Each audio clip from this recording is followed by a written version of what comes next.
Hello boys and girls, a very good morning and welcome to this live session brought to you by Talent Sprint. I hope all of you are in good health and your preparation for all your upcoming bank and SEC exams is in high gear. Well, what a pleasant morning here in Hyderabad. I'm sure all of you, or at least many of you are, some of you are surprised seeing me in a different setup today, right? Well, let me tell you that the actual session that we have planned for is your doubts clarification on quantitative aptitude and reasoning, which we will continue with in a while. But then I have some special guests with me today in our office here. So I would like you all to meet them and understand how they have made it to their dream job using Talent Sprint's program. And then we'll move on to our regular doubts clarification session, right? Well, we have done these sessions many times in the past, right? We have got many successful sprinters come and talk to you, right? And help you with their preparation strategy and how did they manage their, working, job along with the preparation for these exams. So today also we have some guests here, but not one, not two, three successful students from Talent Sprint who have got into their dream bank job, right? So let us all meet them, understand how did they make it. You can ask your questions and get the answers from the horse's mouth. While I've been telling you about the preparation strategy, I'm sure you would love to hear from those who have cracked it, right? So I've got three students here in our studio. We have Devyan, who's from Kolkata, and he's cracked the SBI Clerks 2016 exam. We have Vinay from Tirupati, who has cracked the SBI PU 2017 exam, and we have Deepak from Delhi, who has cracked the SBI PU 2017 again. So all three of them in the largest bank of the country, the State Bank of India, in different cadres, probationary officers and clerks. And I'm sure it's going to be very exciting to talk to them. I'm pretty excited and glad to see all of them here. So let's get started. I would like all of them to introduce themselves first. So let's start with Devyan. Well, we have Devyan here. Like I said, he's from Kolkata, and he cracked the SBI Clerks 2016, right? So please introduce yourself, Devyan. So I am Devyan from Kolkata. I have completed my post-graduation in 2015, and then onwards I have been preparing for bank jobs and other jobs only. And 2016 I cracked SBI Junior Associates exam, and later on I also cracked SBI PO mains exam, but due to some personal problem I couldn't appear for interview. So now I am doing my jobs in SBI, and it's nice. I am preparing for higher exams also. Oh, so what are you telling me? That you have cracked your SBI PO main exam last year, but you did not go for the interview? No, I had an operation, so I couldn't appear the interview actually. Oh, that's unfortunate. I'm sure all of you guys know how important is an SBI PO interview, right? I mean, the other two students who we have here will know the importance of it, right? They have cracked the SBI PO mains interview as well. Well, that was unfortunate, but I'm sure you will grow up the ladder in your career ahead. And he's already working in SBI Clerks, so good to see that.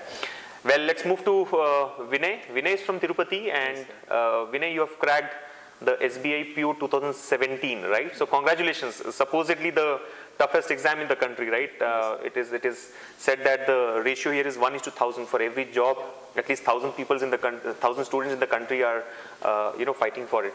So you've been one of those in that small group which gets this job, right? So congratulations at the outset, and I'm sure you're pretty happy about your success here. Why did you just tell something about yourself to our students? Hi, I am Vinay from Tirupati in Andhra Pradesh. I have completed my graduation in 2015, and I have got campus placement, and parallelly I thought of preparing for bank exams because of time constraints of doing a job. So I would like to enroll for Talent Sprint, and then I have enrolled Talent Sprint from January this year. And now I am able to clear the SBI PO 2017 that was held recently. Well, that's good to know. We'll come back to you, Vinay and Devyan, for more questions. I'm sure our students here are having a lot of questions themselves. So we'll take up their queries as well. But let's move to Deepak now, understand what Deepak has done and what has he been doing. So Deepak, why don't you introduce yourself? I'm Deepak Chaudhary. I'm from Delhi, and I did my graduation in 2014. And for 3 years now, I've been working as a professional in software industry. And I started preparing for for bank preparation in 2017 January. And since then, I've been a student of Talent Sprint, and that's my story. Well, good to know that. So guys, I'm sure all of you are happy to meet them all, right? All of them are working in State Bank of India, and I'm sure you will get a lot of insights about how did they manage their time, how did they manage to, you know, do the job, regular job, and also prepare for their exams parallelly, right? Well, before we get into your questions, I have some questions for all of them, so let me get answers to those questions first. But even before that, I think you all can see in the chat that there's a lot of greetings being showered upon you. So congratulations, all our friends here. These are all your fellow students, right? Gurpreet Singh, Rahul Kumar, Pavani, and Isha, and everybody is like, congratulations, right? Nilesh Chaudhary, Tanya, right? We have Pragnya Shri Mishra, Swapna. So thank you guys. Thank you for joining us in the session today, and thank you for being so responsive and active in the chat. So you can keep posting your questions. I will, you know, take up your questions and get answers from them. But before that, let me ask something to you guys. So all of you are from the engineering background, as far as I've understood, right? Yes. You've graduated in 2014, 15, 16, right? And you were 14. You graduated in 2014. Yeah. Yeah. And you have been working in Samsung ever since, QA, right? Quality Assurance. Okay, Quality Assurance. Yeah. Okay. And how about you, Vinay? I graduated in 2015. 2015. Presently in a private company, automobile company. Okay, you're working in an automobile company presently. R&D. Okay. And I'm postgraduate from 2015. You are a postgraduate from 2015. Good. So all of you are from that engineering background, and you it looks like you kind of got into some job, kind of a core job, right? I mean, an automobile industry or Samsung Quality Assurance, IT, right? IT. And then you decided to move on to banking, right? Why was that decision taken? I mean, why banking in the first place? Growth opportunities that I will be getting in Samsung are much better than right. Getting in IT. Right. It's right. a stagnant Okay. job. How about you, Vinay? Why did you decide to move to banking? First of all, in banking we'll have a stable career. Okay, so he's talking about growth opportunities. You have mentioned that there's a stability here, right? Right. And there is no need to worry about the recession and all the other factors that will So it's basically a secure job, right? It comes with that security, right? And you have some thoughts on this, Demian? Maybe same. The stable security and the stable growth actually. Right. The growth is timely. The time-bounded growth is very much essential in anyone's life. Right. So I think SBI is one of that. Right. So choosing other bank to SBI is a pretty easy choice. Yeah. Choosing banking career itself is a good choice in my view, right? And then again, within this sector, there are many options you have, but SBI, like you said, is the best, right? Considered to be the best. So I think the points that have come up is that it comes with stability, right? The growth is constant, right? Like they say, right? It's time-bounded growth, like what Debian has mentioned. Nobody's talked about salary. I thought salary is one of the motivating factors. I always look at that number, right? I mean, SBI PO, if you see, it depends on your circle. By the way, which circle have you got into? You have got into the Bhopal circle. So Deepak has got his Bhopal circle for SBI PO. How about you, Vinay? I am selected for Andhra Pradesh. You have been selected for the Andhra Pradesh circle, and you have been working Kolkata, Bengal circle. Okay, Bengal circle. Good. So good to know that. So nobody's talked about salary, right? I mean, what I got to know is that SBI PO depends on the circle, of course, but gets somewhere around 11 to 12 lakhs per annum.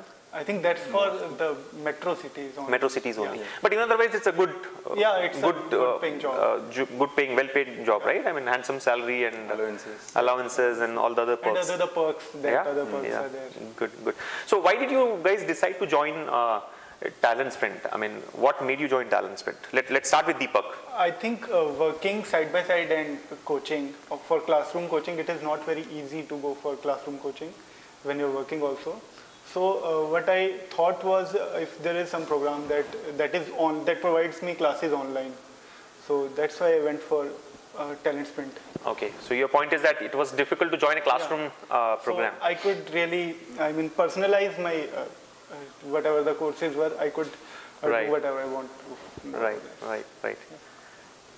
Vinay, what's your view? Why do you think you've joined that? I decided to take banking classes, and then I inquired about the classroom coaching and online coaching, what are the differences and all. And And also I have found a video of 4 smart methods of user. Okay. And after that, due to the office timings, I prefer to Go for an online class, which will be flexible for me. Right.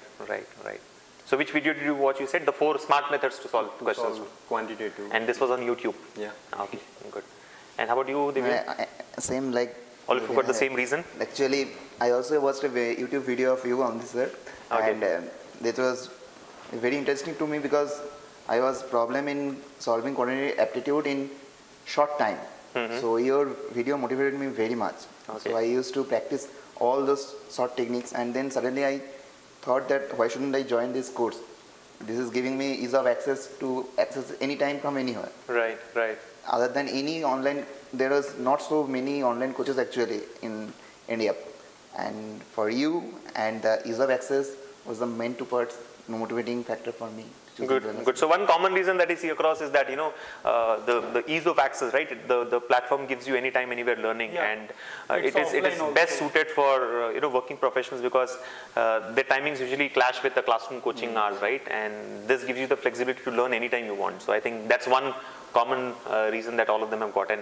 And at some point, looks like you guys have stumbled upon some of our YouTube videos, right? I mean, you kind of got to watch a YouTube video and then found that, okay, we better join this program, it will be useful. Yeah, well, it definitely was useful. I would not take the credit for it. I mean, you can see that these 3 guys have cracked, you know, the most difficult exams, considered to be the most difficult exams, be it SBI PO or SBI clerks or any bank exam for that matter, right? I mean, some 2-3 million people apply for these exams, each of these exams every year. So definitely some of the highly competitive exams. So it goes to show that it was a useful program, but I would not take the credit for it. I think what we have done is just 10% by bringing you the right platform and getting you all the right resources so that you can get ready for this exam. But I think it's about your hard work, right? 90% is because of your practice and the hard work that you have put in. So I'm sure if you also put enough hard work and practice really well, you will be here the next season, right? I mean, the dream job is not far away, right? So like I always say, keep practicing, right? More you practice, the easier it gets. So practice is the mantra, but I am now waiting for these guys to talk about what they think really helped them crack the exam and what is their opinion or what is their feedback about how to prepare, right? What is your suggestions to your fellow students who are preparing for this. So let me just see if we have any questions from our students here. A lot of them have joined, and let's see if you have got any questions. Okay, Manasa here is asking that what did these people get? So it looks like Manasa has joined the session late. Manasa, we have 3 successful sprinters here. All 3 of them are working in State Bank of India. Right, 2 of them have cracked the exam this year, 2017, and Debian has cracked it last year itself. Okay, so the question is, how was, okay, one question from Hitesh here, how was the SBI PU interview experience? And this question has been directed to Vinay and Deepak, right? So why don't you guys tell about your interview experience? How was the interview, SBI PU interview? My interview was actually done at Panchkula, SBI Learning Center Panchkula. The questions were not really related to banking, not hardcore banking. It was more about your personality and how do you tackle problems in your life. It was about your background, and you were given some situations that how would you react to those situations, and these were some of the points that you should really consider working on. Okay, and how long did it last, if I may know?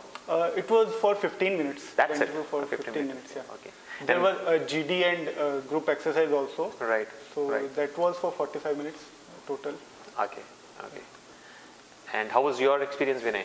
Yeah, as I have mentioned that I am presently working, mostly the questions related to my job environment and the working environment there. Okay. And then some basic questions about the current affairs, like the schemes introduced by the government of India, and little static basic questions on banking, etc. But they will mostly see the confidence and all in your interview, and group discussion, it's not about coming to a decision, a single conclusion. It's about how you interact with the people with the different types of mindsets. That's it. It's not that much difficult, I think. Yes, I think he has brought in a very good point, right? Vinay says that the group discussion or the, it's not about what you think, right? It's about trying to understand what the group says and not trying to, be either completely in favor or completely against the topic. I think that's the idea. So that must have helped you, get some extra points, right? Okay, let me ask the same question to Debian as well. So Debian, how was your interview experience? You had gone for the SBI clerk's interview, right? No, that was that time there was no interview. Actually, there was no interview, I'm sorry. So junior associates, the interview was scrapped. So it was after the main exam that you got it. Okay, good. But I really feel bad that you couldn't make it to the SBI PO mains last year. I hope you try again and go up the ladder. And I guess Debian is also preparing for some other exams, higher exams that he's talked about. Yes, in engineering exam I am preparing for engineering services. Achha, so you want to now move to engineering services. Good. Good to see that you are like, you're continuously preparing and trying to move up the ladder. I think being satisfied is one thing that is usually against the growth, right? Never be satisfied, or don't be content with what you've achieved, right? You can always, there's always a scope of improvement, there's always a scope of growth. So I think that's what we see here. That's what we learned from Debian, right? While he's already got a highly coveted job, he's still trying to work harder and go up. Good to see that. Now there was one question, how to tackle quantitative aptitude. I think this question was posted by Abhirami, right? Tips for quantitative aptitude.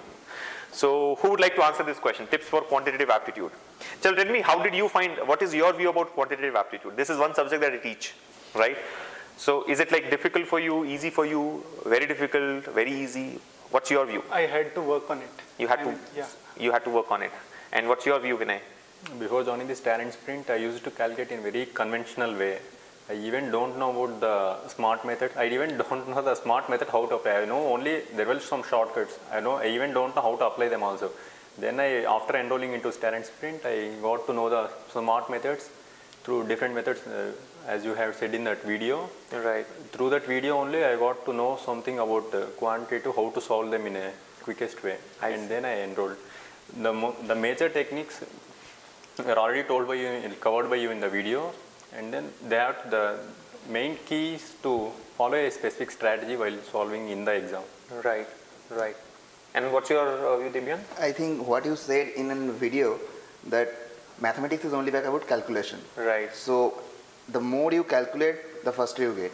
Right. That's the mantra for me, because I used to, after watching your video, I used to think, just take any two numbers, any two big numbers and try to calculate in my mind.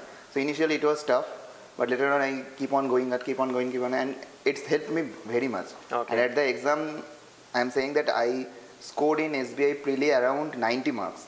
I see. SBI Preli exam in that I have said it's only. I didn't remember, and I was astonished that how could I make that, because in that exam, you scored 90 out of 100, you mean? Exactly. Oh, that's a whopping score, man. 90 out of 100 is unheard of. At least I have not heard 87 actually. I didn't 87 actually. Even if it is 87, it's a very good score, right? And in that exam, I completed all the quantitative aptitude question in around 10 minutes max, 10 to 12 minutes. Oh, I see. And I didn't use a single paper. All the question I have used and calculated in my mind. So that point I understand that yes, my quantity is good. Yeah. I need to work on other things only. Right. So that was for me. Good. So I keep telling all our students always that, if you want to score more in quantitative aptitude, the one thing that you really have to work on is your calculation skills, right? Your numerical skills, right? I've always said that, and I'm sure you guys have also heard me saying this in our videos and live sessions. Now, many students do not really concur with this idea. They feel that there should be a shortcut for every question, right? That I can use and crack the problem.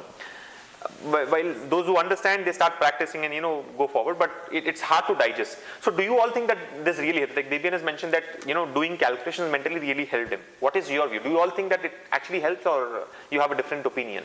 No, it's time saving as well. It's time saving, right? And you have also told about that we should pick our questions, that which question to choose and which to leave. I mean, if question is taking more time, we should not be going for that question. Right, right. So the only thing is the practice. The more you practice, the more you get the chance or understand which question you can choose and which question you can leave. Right. Either you can practice, you don't get what is your limitation. Everyone has a limitation. Right. So that comes only because of practice. Right. Any points that you would like to add, Vinay? Yeah, that is the main thing, because the process, you will be saying that the skipping the question, the main judging, you have to judge the question which we have to skip. That is the only formula that I have followed this year, because I have already given SBI PO last year, but I couldn't make even the prelims last year because at the time I was not aware of all these techniques and all smart methods. I was just able to do all the questions which were given as per the serial number in the exam. That's why I couldn't succeed. Right. Now I can able to judge the question which I have to skip. That is the only thing I have changed in solving quantitative way. Good. So I think two important conclusions, guys. One is that you know, to work on your numerical skills, it really helps, right? And it's not coming from me; it's coming from three of the students who have cracked these exams.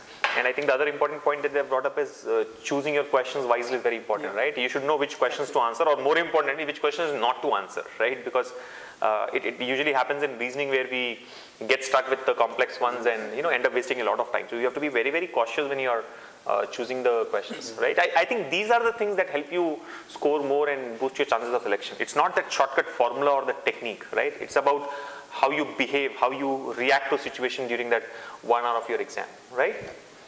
Okay, let me see if there are more questions. I'm sure there will be many other questions. If not, I have a lot of questions for you guys.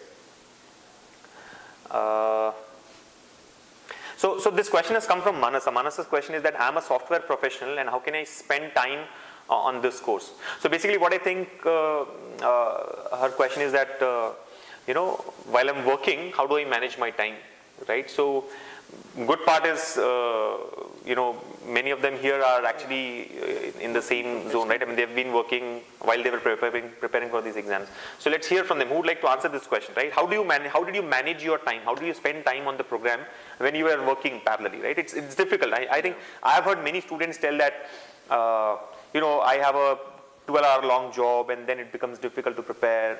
How would I crack this exam? So how did you guys manage? And I'm sure if these guys have been able to do it, anybody can do it, right? I mean, there's no difference. So why don't you just help us with your strategy, Vinay? How do you manage your time? The actual thing is there will be different timings for different persons working in different institutions. Right. That too, that may not be standard times because some will end up their office at 5:30 and first at times up to 7:30 and also. So first what I did was, first I cleared all the video sessions. I covered all the video lectures which were given to us in our account for English and Maths. And also there will be specific workbook. Why not reasoning? Why not reasoning? Reasoning. You were strong in reasoning already? Not strong, but I was weak in English and... okay. So you focused on your weaker areas first? Yeah, English. I covered almost all the different types of sections in English and Maths. And then parallelly I just practiced without seeing the videos. If at all some reasoning questions were difficult for me, for those only I will check into the videos of the reasoning. Okay. So first of all I have covered all the lecture videos and then worked on the workbook, and then I have never missed a all India mock test for consecutive 5 to 6 months. That will really help us a lot. So 5 to 6 months consecutively you took all the all India mock exams without fail, right? And that helped you in your performance? That is the only one which helped me, because the feedback we should get, no, sir, because we should know what we are weak in. Right. That is the main thing. I have focused only on them and then I am able to crack. So did you follow the TR reports which I sent out to you? You know about TR? TR used to send out a report to you, right? All of you have heard of TR? So how useful is TR? Very much. I'm sure you guys will not be able to meet TR in our office today because she doesn't exist in person. I can show you her picture if you want to, but no. She doesn't, you cannot, you know, touch and feel her, by the way. So how was TR's report? How helpful was TR's analysis about your performance? Very helpful? Yeah, very helpful. So which component of the TR report did you use the most? Like it tells you which is your weaker area, which is your stronger area, which topics are you strong in, and then it also tells you the question I am spending time. That was very much helpful to me. I was always check that the first boy what much he spend on that question and how much time I spend on that question. You spend on that question. Yeah. So it helped me, because if he can answer that question in 1 minute or 30 seconds, why can I time? Right. So that helped me very much. Okay. So good. I think the point that he's making is, you know, TR report, I mean, I'm sure if you go through the TR report in detail, you would know that it tells you how much time have you spent on a particular question and how much time have others spent on an average on that particular question. So and difficulty is also there. Difficulty level and stuff like that. So it gives you a comparison at question level that, you know, this question was answered by most of the students in 37 seconds. You have also answered it, but you took like 48 seconds. So why are you taking 9 seconds more than others, right? I mean, 11 seconds more than others. You can also improve. proof. So I think that's a point which has helped you. Did you also use TR report, Deepak? Yeah, sure. Yeah. I mean, for me, it was mostly because to work on my weaker areas, whatever weaker areas that could come out of the report, I had to work on those areas. Right, right. Because in stronger areas, you don't need much help or you don't need much practice, but weak areas, you have to cover more. Right. So that was my point. Okay. All right. So why don't you tell us about how did you manage your time? I think my job was also for 10 hours a day job. And so what I did was that I went for my weaker areas, which was quant and reasoning. So I spent more time preparing for them and watching video lectures. That really helped me a lot. Not really, I mean, English I could skip or learn lesser. But quant and reasoning I had to go for more of that, and whatever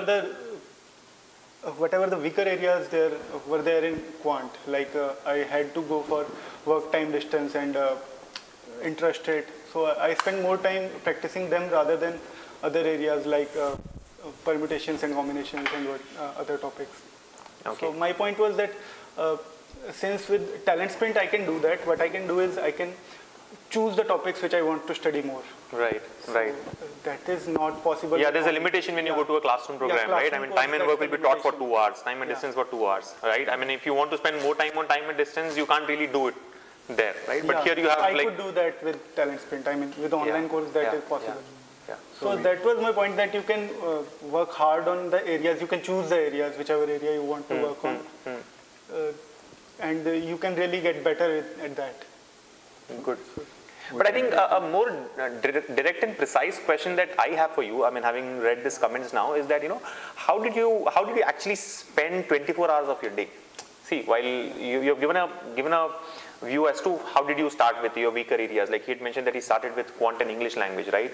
And Deepak started with quantitative, aptitude and reasoning, because these were the weaker sections and they wanted to spend more time on that. So that's a very important point, that you start with your weaker areas and practice more on that. But I think a question that I have in my mind, and I'm sure it is crossing minds of many of our students as well, is when did you get up, in my view? Like from the time you got up to the time you went back to sleep, how do you manage that time? Right? I mean, like for example, your office is from 9 to 6, let's say 9 to 6 or 9 to 7. So when did you prepare? Did you prepare early in the morning or late in the evening? While this may not be a hard and fast rule that everybody has to follow, but they would love to know what kind of strategy did you apply in terms of spending your day throughout your preparation. So let's start with Deepak. My job was 8:30 to 6:30, and time I prepared, I spent preparing for SBI was 4 hours a day. 3 hours for learning and 1 hour for learning, and 3 hours for practice. Basically quant and reasoning, that's what I did. And you have to be consistent in that. You cannot really, skip classes or skip your schedule. Right. You cannot do that. And on weekend you always have one mock test that you should always take. That is really helpful for me. The only mock exam you're talking about. Yeah. So 4 hours a day is what you had prepared. Yeah. And for how many months did you do this?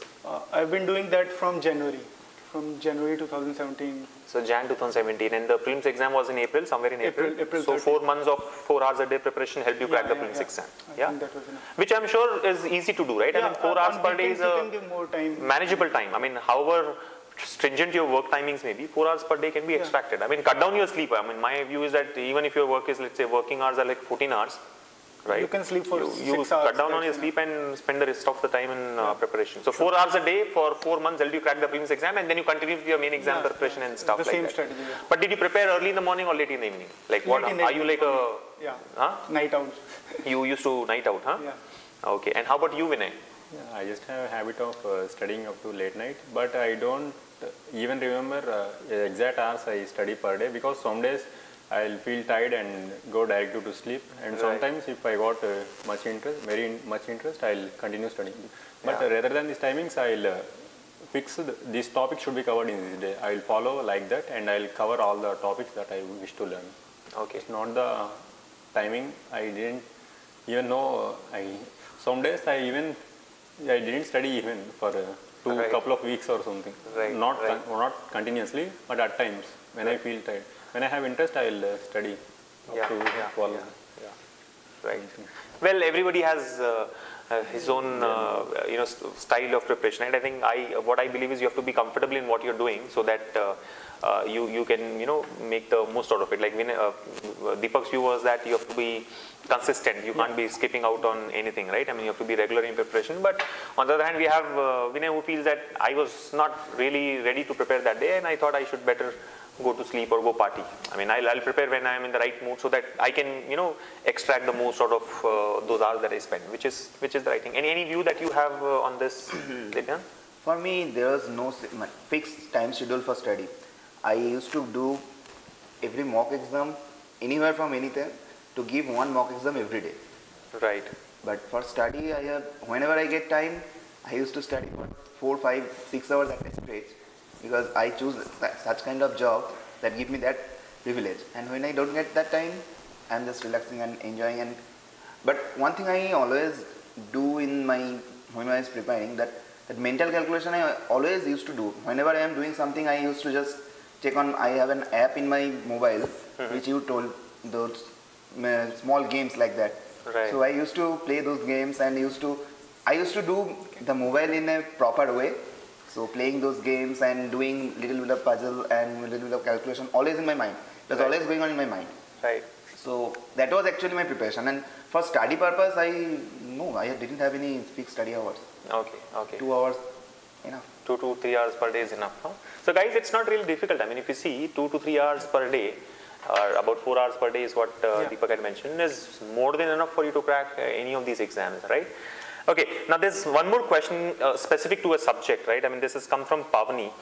Please share your tips on English preparation, especially vocabulary. I think vocabulary is one area which is dreaded by many of us, right? I mean, what Sylvia tells is at least half of the questions in English language can be answered if you're strong in vocabulary. I mean, it's about getting the context of the question right.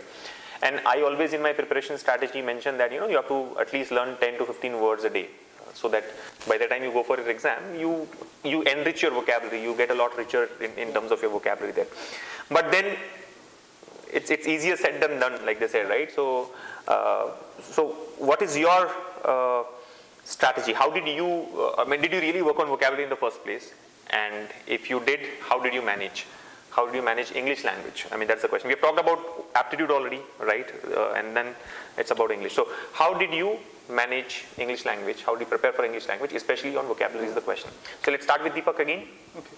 I did not really, prepare for vocabulary. Yeah. I've read many books and all the articles. I continue updating myself on that, so that really helps me a lot. But I guess your strength was also English language. Yeah, I mean, you told me that you started with aptitude and reasoning because these were weaker areas. Because I didn't really want to work much on English. Right. So that was really okay. Vinay, what is your view? Even now I am weak in English because even now I am working on it, because how to work on it means simply first we have to focus on the grammar, as Sylvia madam will say. Firstly, regarding English, I found what were useful was the PDFs. The PDFs which were in our account will be very useful for us. I used to refer them whenever I am free, and they will help us. And regarding vocabulary, many will say that reading editorials will help, because I started reading editorials from past 2 months or so, because it will help us, because we will come across the different new words. That is the only thing I will do regarding increasing vocabulary. Okay. Improving. Yeah. Good. And your view, Divya? I solely focused on grammar part of English, because I thought that vocabulary is so vast that even if I devote many hours, I cannot get much. But whenever I get to read anything, any book or any newspaper, I used to read those things, and whenever I get a new word, I used to remember those things and try to use during talking to others, and I always try to use those words so that it hints on my mind and can keep on reminding those words. Right. So that way I get some vocabulary stronger, but I only prepared on try to make my grammar. Grammar, yeah. So I think three of them have got their own views, right? Deepak says he was good in English and he did not have to spend too much time there. He worked on his aptitude and reasoning. Vinay says he's still working on his English language, right? Which is good, and he's done a lot of things to improve on his English. And again, Debyani here has got his own view about his preparation. So I think all of you have to devise your own strategy. I mean, these tips would be definitely useful, but then you got to know what is your strength and what is your, see, identifying your weaker and stronger areas is half preparation, right? You should know what you're weak at, and you should know how to, manage that. And after that, it's all about being consistent and, devoting your time to that. Now, there's one very interesting question which has come up from Anita. Anita says, is priority given to experienced or working people in these, in these exams or in these jobs? So, what is your view, right? Let us hear from them. Now, Vinay, what is your view? Do they give a preference to someone who's a working professional? I think the question is more so because most of you here, or three of you here, are already working when you got this job, right? So they may have a inclination towards working professionals. Is that true? Guys, I also used to have this question because the preference will be given to experience or the fresher ones. But the main difference comes to experience and the fresher ones are regarding interview. Because if at all we are working, the questions will be based will be more based on the working environment and the working conditions regarding the company. If at all we are fresher at taking coaching or a fresher graduate, they will ask questions regarding the graduation. I mean, why banking after graduation, like that. Apart from this, there will be nothing more preferential to working candidates. It's a paradox, that's it. Nothing like that. There's nothing like that, right? They don't have any special preference for working professionals, and Debian also is nodding his head here, so I'm sure he agrees with what Vinay has mentioned. How about you, Deepak? Do you think they have a preference for working professional, or? I think so. I think they have a preference for working professional. Huh? I think that way, that's a general tendency, right? I mean, any organization would like to have, a working, an experienced guy. But I don't think that if you are not a working professional, that works against you. Yeah. It will not be a negative point if you are a fresher, right? It may be a positive point if you are a working professional, but you cannot just add to it, right? It's not a skill that you can build. You have to, actually work to have that experience. So don't really worry about that. I think that's not a key factor. It definitely adds to your overall this thing, but it is not the deciding factor, I would say, right? That if he's a fresher, we will not select or will not take this guy.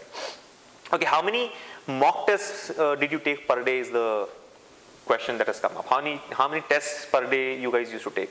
Or did you ever take a mock test in the first place, right? I mean, all of them have mentioned that they used to take the weekly only a mock exam that we conduct. So I think it is important for all of you to follow that pattern, right? We conduct a weekly only a mock exam, Saturday and Sunday, on bank and SSC exam pattern. So make sure that you take up those exams and look at the reports sent by TIA, analyze your performance, or not really analyze. TIA has done the analysis already for you. All you have to do is look at what TIA's report tell you about yourself and work on those areas. So it's very, very important for you to do that. But let's hear from them. How many mock tests or, what kind of practice did you guys do? Guys, what I have done is that if at all there is no any examination notification in the nearby, I used to give only the All India weekly mock test, and then I will give tests on individual sections like on reasoning and quantitative. And if at all there is IBPS PO, there will be different practice sets that the talent sprint will have, and it's not fixed to give this many mock tests per day, because first we have to brush up all the basics and the short techniques and smart methods by seeing the videos, and then we have to give mock tests. But the mock tests are not the ones that has to be taken very earlier in our preparation. They have to be given at the time just before the exam, so that we have the time constraint and we'll see the exact proportion we have to give in the exam. That's right. It. But first, before giving mock tests, first we have to brush up all the basics and then know the smart methods by seeing the videos, and then we'll give mock tests. We can. Well, that is true, but there are this subject level tests and topic level tests. I think those can be taken on a daily basis. I mean, I have a different opinion, while you all can follow what Vinay has mentioned, but I used to give you have like lots of topic level tests available, lots of sectional tests available, so you can continue giving those. The all India mock exams or the full length test that we have should probably be taken towards, once you are done with a little bit of preparation. But I think daily practice is very, very important. I mean, it's the key to your success, right? So I think just add one point point to what Vinay has mentioned, that continue taking daily tests in terms of topic level. Like you have learned time and distance today, right? You have prepared on time and distance. So go take a test on time and distance, right? If this week your preparation was focused on aptitude, maybe towards the end of the week you take a couple of section tests on aptitude. And all these things are available in your platform, right? I mean, Talent Sprint's platform gives you topic level tests, sectional tests, then there are full length tests in the exam pattern, and of course all your mock exams, right? So I think practice, like they say, is very, very important. What's your view, Deepak? I think you can tests based on topic you can take daily. Yeah, I think that's what I did. Right. But the mock tests that were there, they should be taken weekly. Yeah, yeah. So that was my point, that you should take topic tests on weekdays, and if you are prepared a full section, that you can take sectional test as well. But for mock tests or complete mock test, you should wait for weekend for that, so that you can take with a proper mindset. Okay, good. Now there was one more question which I think has got lost in this. How did you manage your high-level reasoning puzzles is one question that I had seen, right? And the second question was, how did you manage data interpretation? I think these are the two questions that they have, right? I mean, these topics are becoming really very important in the exam these days. Right? High-level reasoning, which is like floor-based puzzles or circular arrangements, linear arrangements, complex puzzles, right? Assignments, etc. And then we have data interpretation. So the question is, how do you deal with these two topics? So who would like to answer this? Should we start with, would you like to answer this one? I can say for DI, the calculation is very much important. Yeah. So if you keep on practicing on your calculation, that will help you in DI. And for DI, I guess the percentage concept is very much essential. If you are masters in percentage concept, though DI is more than 50% done. Right. You have to do the percentage concept very, very, very, very good. So, and for high level reasoning, I guess there is no such shortcut method. Right. There is only one method, as practice, and the more you practice, the maybe they will help for time consuming things. Because those circular puzzle in 3 dimensional, there is no shortcut to do this in 2 minutes or 3 minutes. It will take some time, but if you practice more, the time will decrease. Right. It is so much like I am talking to myself, right? I mean, I totally concur with what Digbian has mentioned. I would like to hear from the two of you as well, right? Vinay, what is your view? Like, how do you manage? His view is that data interpretation is all about calculation, which I think is what I always believed, and especially percentage-based calculations are very, very important. And then in terms of puzzles and all, I always have a view that skip these questions. The first method to solve a puzzle is not to solve it, right? I think just skip and go to the next one. I would like to add is, if you've seen the question, then it's easy for you. But if it's a new question altogether, then it will take time. It will take its time. That this is a new question, so what do I do? How do I approach it? So that will take time, and it's better that you skip it. Yeah, but it always happens in puzzles, right? Every question is new question, right? Same question to kabhi aayega hi nahi, right? Do you guys possibilities are less, but you might get some lucky. Right.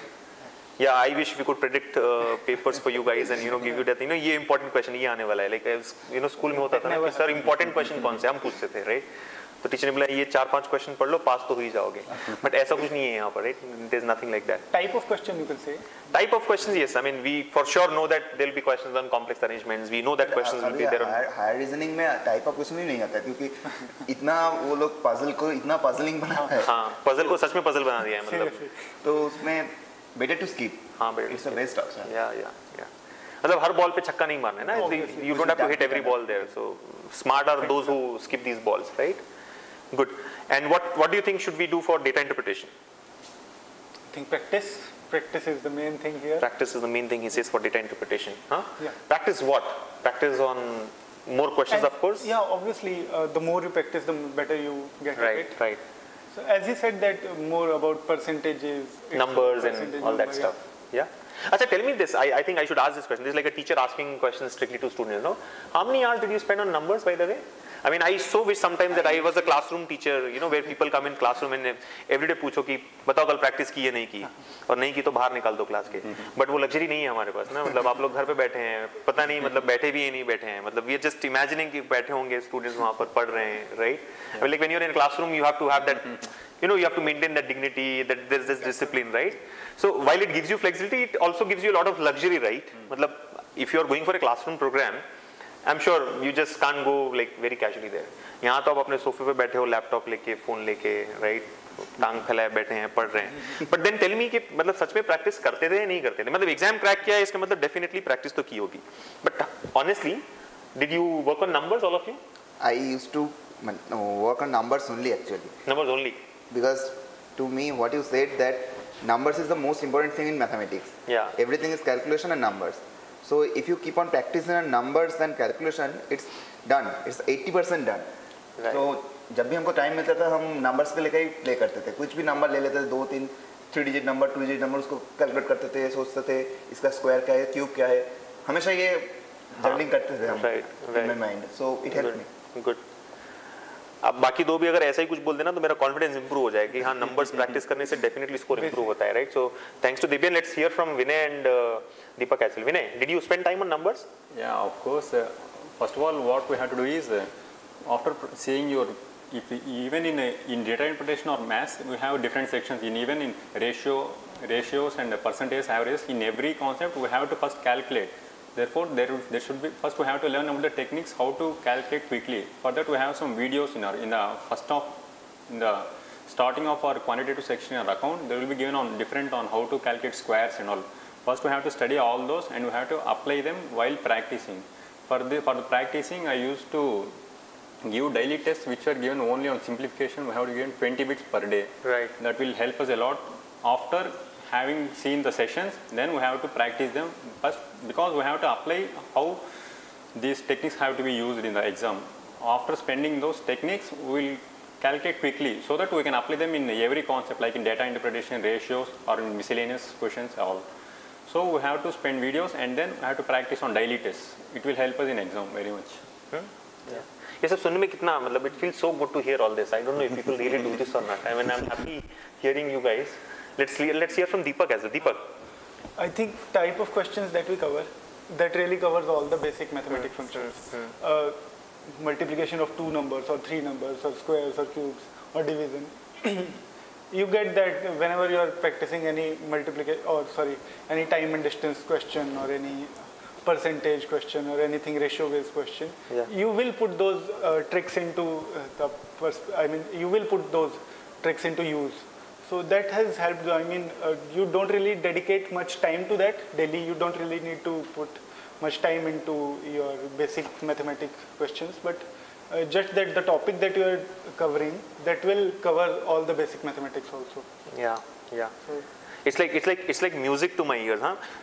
So it happens, right? When you believe that something really helps, and if that shows up in results. Well, I don't take this exam and I can't take this exam, but when you guys go apply these techniques and get cracking, it feels so good, and it reinforces my belief that yes, these are the things that will help you guys. So you asked this question to me like 1942 times. My answer 1942 times will be practice more. I think that's what they have been telling all this while, right? Practice is the mantra. The more you practice, the easier it gets. Beat numbers, beat vocabulary, beat practicing more and more questions, right? And I think one other important point which I've always mentioned and has come out in our interview today as well is that you got to choose your questions wisely. It's not about what questions to answer. It's about what questions not to answer, right? You should know which balls to leave, right? It's very, very important.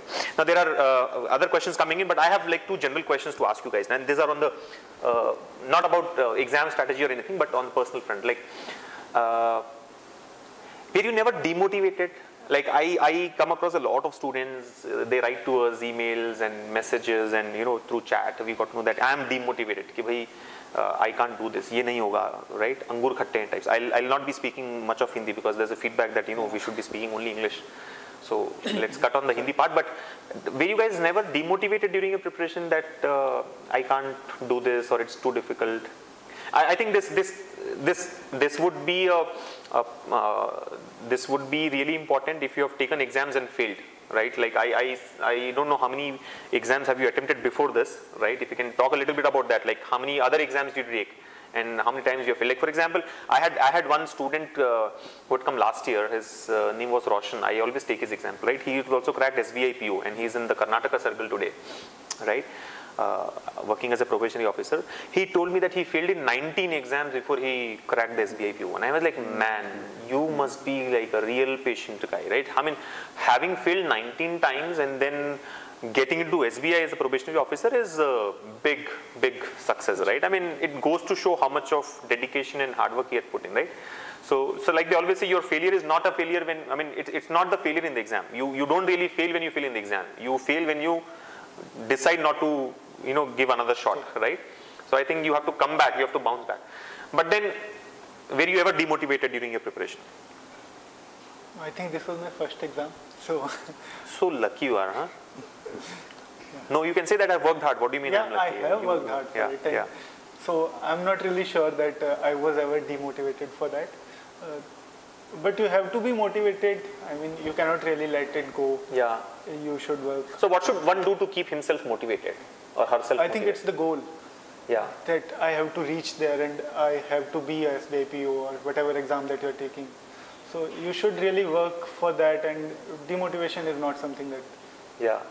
I mean, demotivation, I don't know how to. Good. So when you tell me, how was the feeling when you saw the name in your list, right? I mean, how did you feel? Did you know that you will be getting this job? Like, was it like you knew that it's coming to you, or was it like a surprise? No, it was not a surprise. I actually checked 5 or 6 times that okay, this is. Mera hi naam hai. Yeah, is my name or not? Yeah, okay. Actually I checked that. I thought this is shown only in movies. Real life, it happens, huh? Like yeah, people, it happens. Yeah. You checked it 5-6 times. Yeah. I was working on my computer and I got the mail that exam results have been shared. So then I checked for it and I saw. Achha, one more question. This is a personal question that I'm asking. Personal as in for myself, it will not help you. So when they declare that, when you get to know the results have been declared, do you go and check the result instantly? Like I used to like, boss, thoda late karo, isko mujhe check nahi karna hai, right? Types, huh? So did you check it instantly or like you were like? Actually, it was tentative that it will come today. So and I was staying late in office, so I was checking constantly, but I didn't check for 1 hour. After the results were declared. After the results. Because you were like a little I just missed nervous. it. Achha, you missed it. Okay, good. So when I checked it, I just checked some messages on some portals that congrats people. They were congratulating people, congratulating people. Right. So then I was very scared that okay, whatever with the result. Then I checked it and I found my roll number and it was here. So how was the feeling, man? It was relief and joy at the same time. Yeah. I mean. And how did your family react to it? Well, they reacted very well. Of course. I mean, it's like a stupid question. I told my father. I told my father about it. Yeah. And, after that, I got calls from people I don't even know. You got congratulating me. Right. So that was something that they were really happy about. That my father and mother both were really happy, and they were telling people about it. Yeah, it's good, no? When parents go and talk to people, कि भाई हमारे लड़के ने ये किया है, they always give this example of Sharma ji के लड़के ने ये किया, तूने क्या किया? So we are the Sharma ji का लड़का हो गया. तब now people in the mohalla might be talking, ना चौधरी जी के लड़के ने देखो SBIPO job लाया, तुमने क्या किया? हाँ? Good. Vinay, tell us about your feeling when you got this job, right? When you saw your name in the result, and I think the initial question was, were you ever demotivated during your preparation, and what did you do to tackle that? First of all, I used to feel very much if I didn't give exam very well during mocks. But the thing is, these mocks are the main ones. But you have to take every mock as if you are giving the real exam. That is the main thing, because if we give that much seriousness, only we can have the exact strength. We can give our exact or the maximum strength from us. And to the mock test, the only thing you can have is what can be useful to you is the strategies that you have to follow during the exam. That is the main thing you should have. But that can be improved only if you give mocks. The mocks also should not be given just as a daily 10 or daily thing, because first we have to fully prepare on the topics first, and then after having more theory, and then we will practically implement them in our mocks. That is the only thing we have to do. Regarding motivation, just before the exam you have to again brush up on the basics. Don't give mock just before 3 or 4 days. Up to 3 or 4 days before the exam, just keep on revising the topic so that you will gain full contents. Every time please enter the examination only with contents. Don't give mocks 3 or 4 days before exam. So don't give any mock exam 3 or 4 days before the exam. This is also one point which I say, but these people don't listen to me. No, they're like, "Kya bakwas hai? मतलब exam के पहले तो we have to practice." So did you really do that? Because see, I have a belief that at least 24 to 48 hours before your exam you should cut your preparation, because that's the time when you got to surround yourself with positive energy, keep yourselves, motivated and pumped up, right? I mean, imagine you are like solving a question one day before the exam and you flunk there. You have no clue about how to answer. You only add to your nervousness. I mean, a little bit of nervousness is natural, right? One gets nervous when the exam nears, right? But then you are helping the nervousness by adding more to it by taking exams and all that. I mean, you took an all-day mock exam, you scored like 30 marks out of 100. You're like, gone, but kal kuch nahi hoga mera bhi.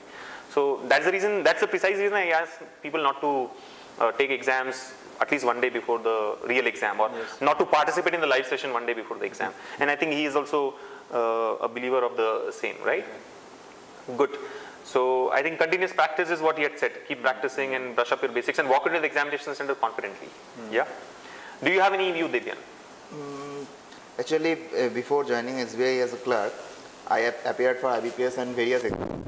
So I cleared the preli, and then for 2-3 months I missed mains exam. So at that time, suddenly I thought, yeah, maybe a little bit more demotivation came in my mind. But then I thought, why I am not getting that? Why cannot I prepare that cut-off marks for mains? So I keep on doing those things, and that helped me. Right. And you shouldn't be demotivated. You should do that what can give you motivation and what can get you that cut-off. Right. So do those things and you can do it. Okay. And how was the feeling when you got to know that you've, Actually, got the job? I didn't get the time to check the results. So one of my friends called me and he said that tujhko ho gaya. So he knew my roll number. Right. So he checked, and I suddenly asked, tera hua kya? So he was not been posted. So it was a mixed emotion because he was my very good friend, and he didn't get that and I got that. And he checked that. And he checked that and he called you up and said, boss, tera to ho gaya. So it was a mixed feeling for you, right? I mean, you didn't know. No, I knew that the result will come, but I didn't know that when it will come. So he was constantly checking on that thing. And he was preparing 3-4 years before me. He was senior to me actually. So I feel a little bit sad for him, but at the same time, it was just to me also. I got that. Good. So how did you motivate him? So I motivated after getting the job.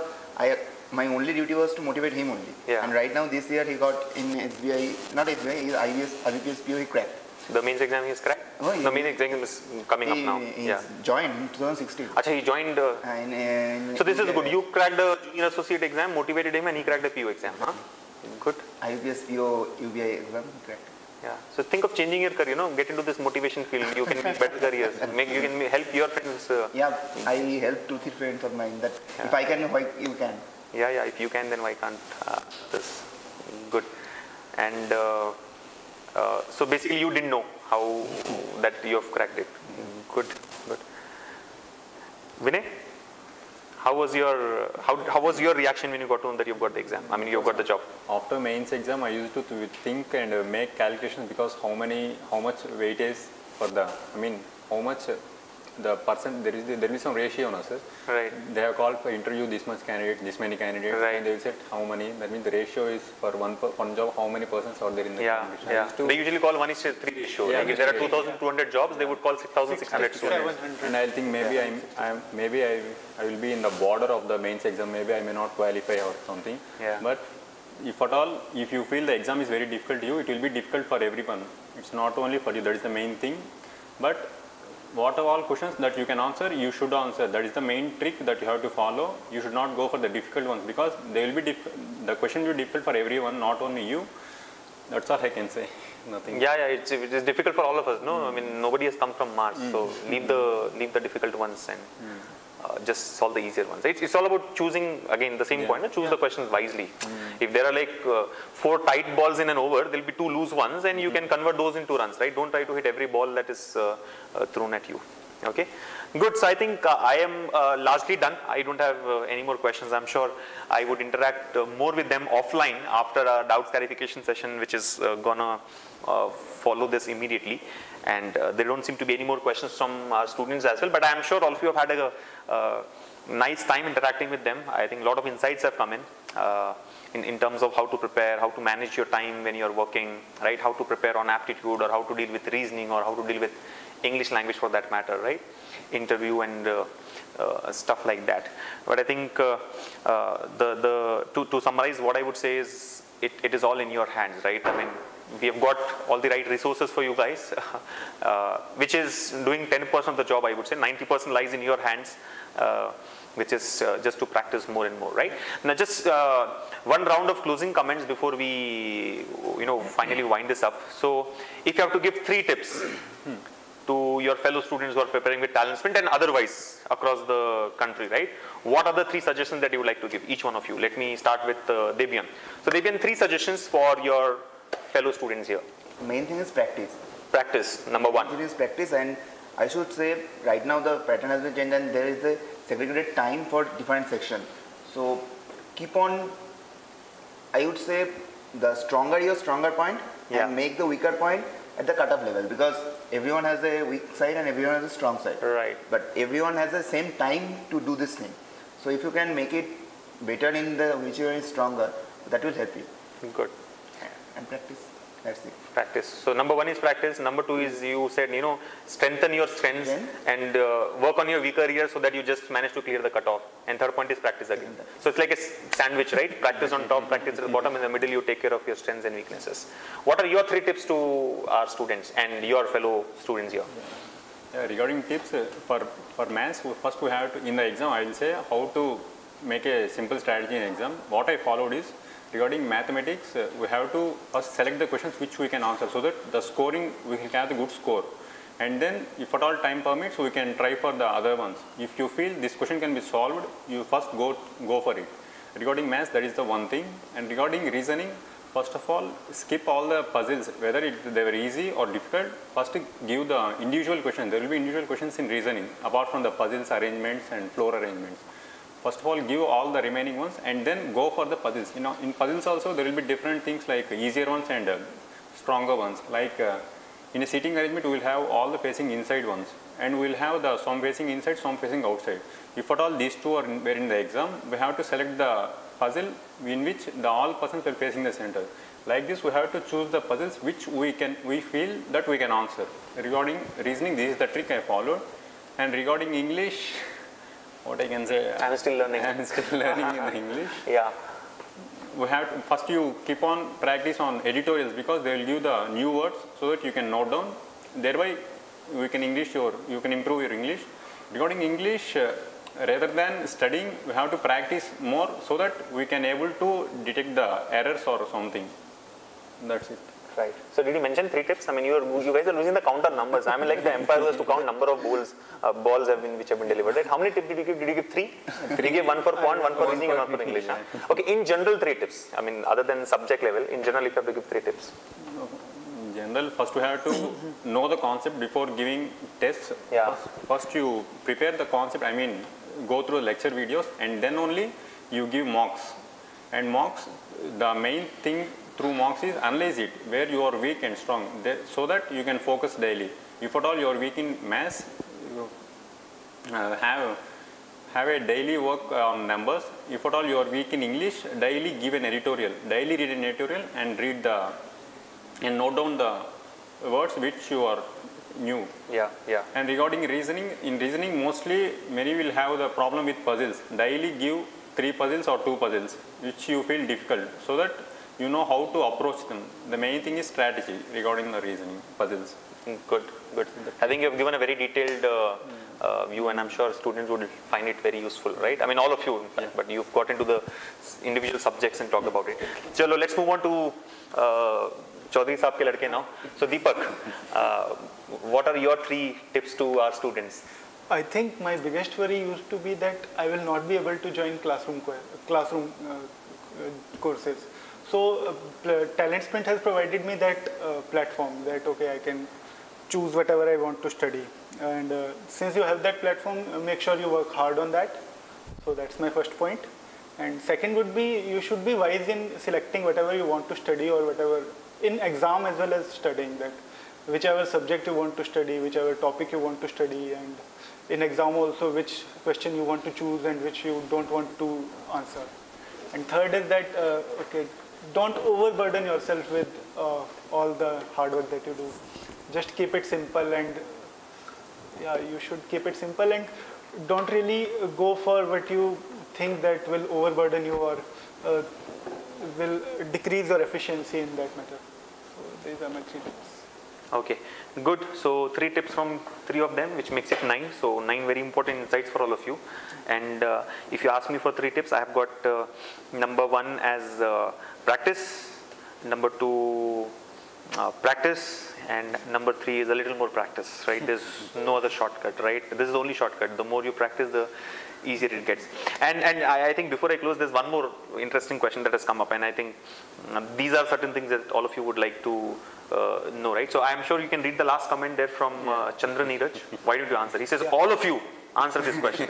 Any books for reasoning and aptitude that you had used? So other than Talent Sprint, what are the books, if any, that you have used for your preparation? I think I'm just losing the names of the book. Huh? I'm just not getting the, I mean, I'm just forgetting the names of You've the forgotten the names of the books, huh? Don't forget our names, huh? Yeah, sure. Good. But did you use any other stuff? I mean, like for practice and all I mean, it's no hard and fast rule that only you can use absolutely. Talent Sprint. So you can use whatever you want to. Right. If you think of any books, you can go for them. You guys have used some books for aptitude and reasoning? No, sir. Regarding aptitude, the only thing I followed is Rohit sir's videos. They are much more helpful. And regarding reasoning, there is no standard rule to solve in reasoning. We should have to practice. That's it. And regarding English, many will say Bakshi, but I didn't even buy it. I just followed tricks. You didn't buy it? When people say it's used to buy, why should we buy it? This reminds me of a joke, no?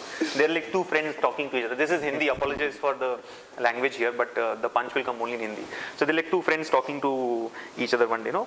The first friend tells to the other one, यार बचपन में ना माँ की बात सुनी होती ना तो आज मैं कहीं और ही होता. So other friend is excited, यार क्या बोलती तेरी माँ? तो अबे सुनी नहीं तभी तो नहीं पता मुझे, सुनते ले तो मैं कहीं और होता. So it's like this, no? मतलब बख्शी की book, you didn't buy the book? No, sir. Did you understand the joke? No? Not much. Not really, huh? Okay, I'll translate it for you offline again. So you did not buy any offline material? No, but many will have the notes like what are the mock test series that you can give. Apart from Talent Sprint, I enrolled mock test series for Olive Board, that will help. And practice mock is also, I have heard of practice mock, that will help us more. Apart from Talent Sprint, these 2 are good as far as I am concerned. All right, and let's hear it from Debian as well. No, I didn't buy any other books. I had only one DI book, which is, I didn't. You also forgot the name, yeah. Yeah, but it was for CAT, it was only for DI. So to practice the DI, I bought that book, and that's only. And other is your video and your lectures. And that, actually I used to play the games in, which you use, the name, I forgot the app name. So that was my only practice. What, the speed math game? Yeah, speed math game, and there was also an English game. I remember that. Our English, there are many. No, I don't remember actually. Okay. In speed math, I Right. used to use. Yeah. And another, I don't remember that. That only. No? But play games, nothing wrong, you know. Exactly. All work and no play makes Jack a dull boy, right? And don't prepare one day before your exam, right? Your preparation in 2-3 months will take care of whatever you're done. You don't have to really work hard till the last minute, right? This last minute preparation doesn't really help. All right, so I think time is up. Let's close it here. It has been a very interesting and a great session for me personally. I'm really enjoying chatting with these guys. I'm sure I'm going to do a lot more of discussion with them offline.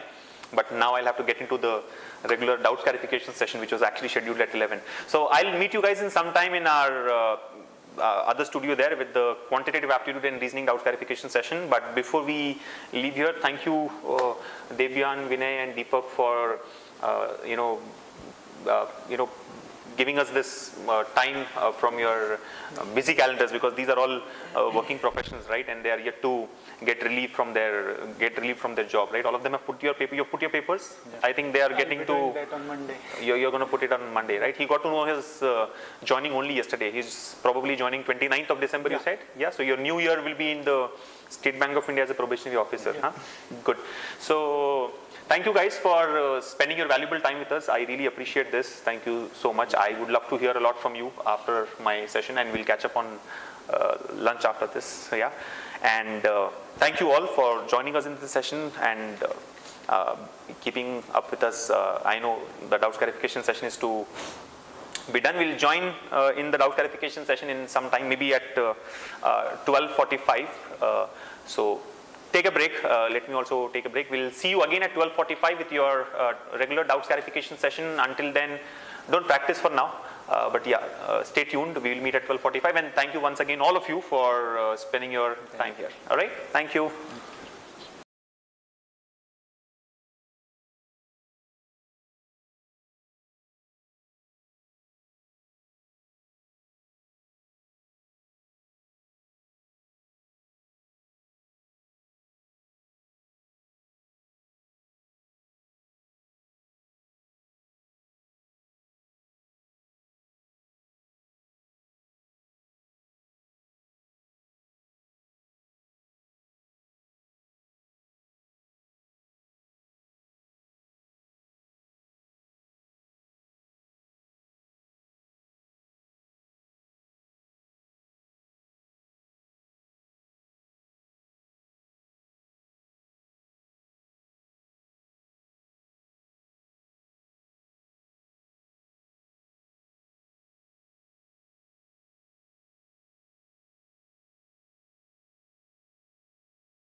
Hello, boys and girls. A very good morning, and welcome to this.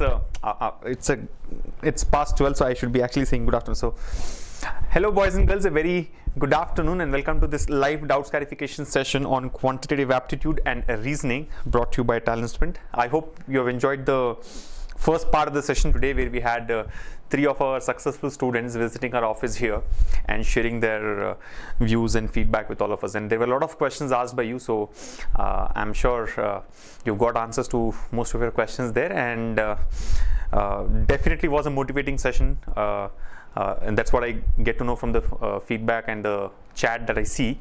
And I'm sure we'll be doing more such sessions for you guys in future, so that on one side you have these live sessions for doubts clarification and content, where you can learn about your subject. On the other side, we'll have such mentoring sessions where you will be able to interact with the successful students and know about their strategy, so that you can also adapt what suits you and prepare accordingly. Okay, now without wasting any more time, we are already at 12:50, close to 12:50. So let's quickly get started with our regular doubts clarification session. I'm not sure how much of time we're going to spend today.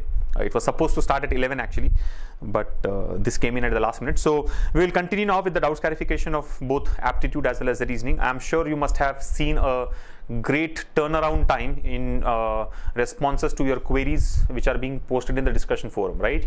So we are trying to answer most of the questions in the discussion forum itself, so that we have only the typical ones or unanswered ones which are taken up for these live sessions. I also assume you're joining us for all the special live classes that we are doing, right? About winning techniques for IBPS clerks and RBI assistants exam, about the IBPS PO main exam refresher sessions, and we have also started doing sessions at 5 p.m. on some typical problem on arrangement or missing data interpretation, or something from English language which can be useful for your upcoming bank and SSC exams.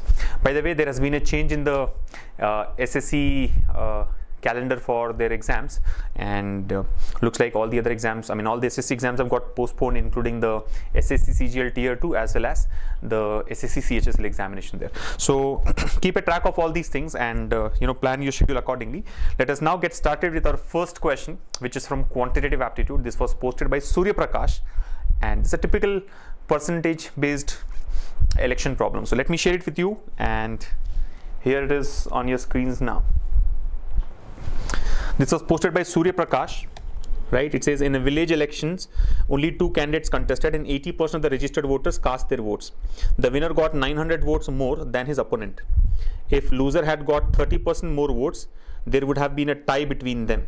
Find the number of registered voters in the village, right? So you got to find out the number of registered voters in the village. I leave you with this question for about a minute. The clock starts now. Let's see how many of you are able to crack this.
Got the answer? Sneha says not getting any idea. I'm waiting for others to respond. Quick. 3875. Shakti Jhansi has got 3875, which is option 4. Option 4. Waiting for more responses to come in.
.4875. Isha has got 4875. Balaji has also got 3875. Why don't you guys just tell me what are you doing to arrive at the answer? It's all about writing those two equations properly and working on those to get the answer, right? So all those who have cracked it, just quickly mention what have you done to get whatever you have got. You can also use options if you want to. You can try options one after the other and see which option satisfies all the conditions, right? Quick.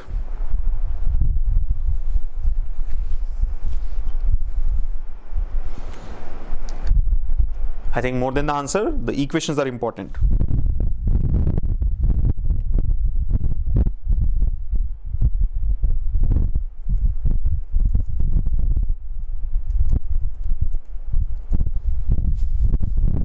$3,900, $4,875. So different answers have come in. I think 3 of the options have already been covered.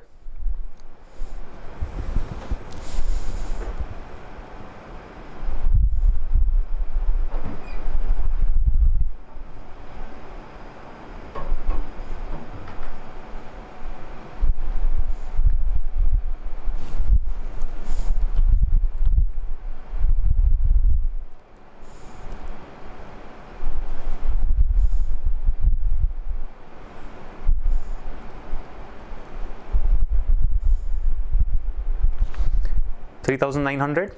Muthu has also got 3,900.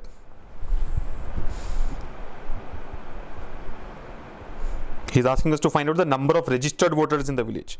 Remember, only 80% of the registered voters had cast their votes. Okay. So what is the number of registered voters in the village? Quick, waiting for your responses. We have solved such questions in the past, but this is a different one because he's mentioned here that if the loser got 30% more votes, if he gets 30% more votes, there would have been a tie between them. If the loser had got 30% more votes, there would have been a tie between them. Right?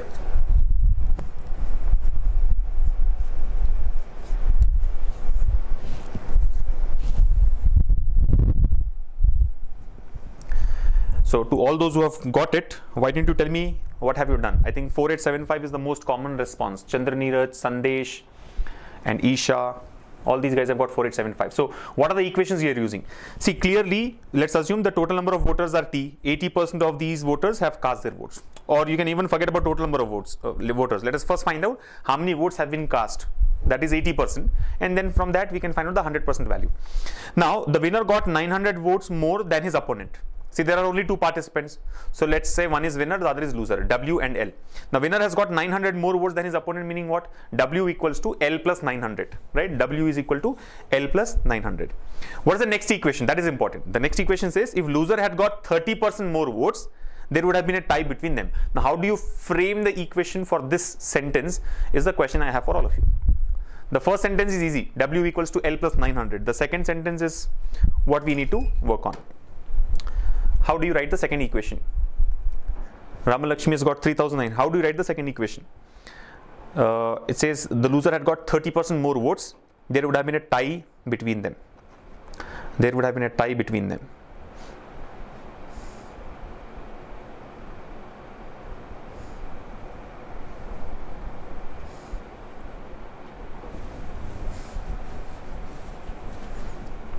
There would have been tie between them. Remember, he's asking you to find out the total number of voters, total number of registered voters, not the total number of people who have cast their votes, total number of registered voters.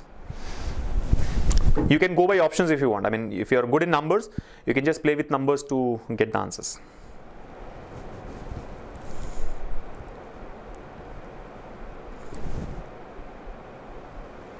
Sneha says x minus y plus 3y by 10 equals to 0.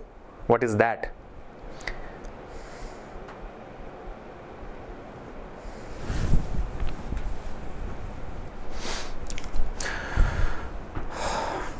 See, just go by numbers. I mean, if you are struggling with it, just go by numbers. Cannot be determined is ruled out. Option 5 is ruled out. Let's take option number 1, 3,900. He says total number of registered voters is 3,900. Now, if total voters are 3,900, how many votes were cast? Only 80% of 3,900. Right? 80% of 3,900. What is 80% of 3,900? 3,900 minus 780, which comes out to be 3,120.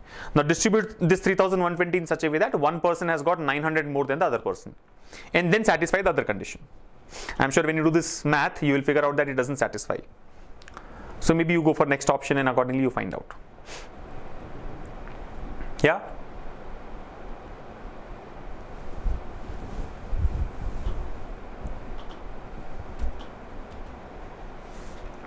Okay, let me take it up now. I think I've given enough time. Nobody's come up with the two equations that we have to use. Let's solve this now. So here we go.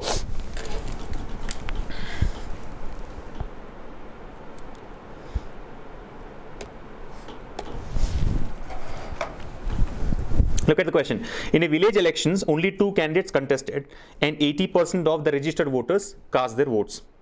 The winner got 900 votes more than his opponent. If loser had got 30% more votes, there would have been a tie between them. Find the number of registered voters in the village. Did I not share the screen? I've shared the screen, right? Find the number of registered voters in the village. Okay. So this is about that typical election problem. There are 2 conditions given to us. We just have to write 2 equations satisfying these 2 conditions, and then you can easily get the answer. Okay. Now, only 2 candidates contested the election. Important. Only 2 candidates contested the election. Obviously, one is winner, the other is a loser, right? So let's say the 2 candidates are W and L. The winner has got W votes and the loser has got L votes. Now, 80% of the registered voters have cast their votes. Now, read the statement. The winner got 900 votes more than his opponent. The winner got 900 votes more than his opponent. Which means what? W equals to L plus 900. Right? The winner has got 900 votes more than his opponent. So W equals to L plus 900. That's the first equation. The second equation.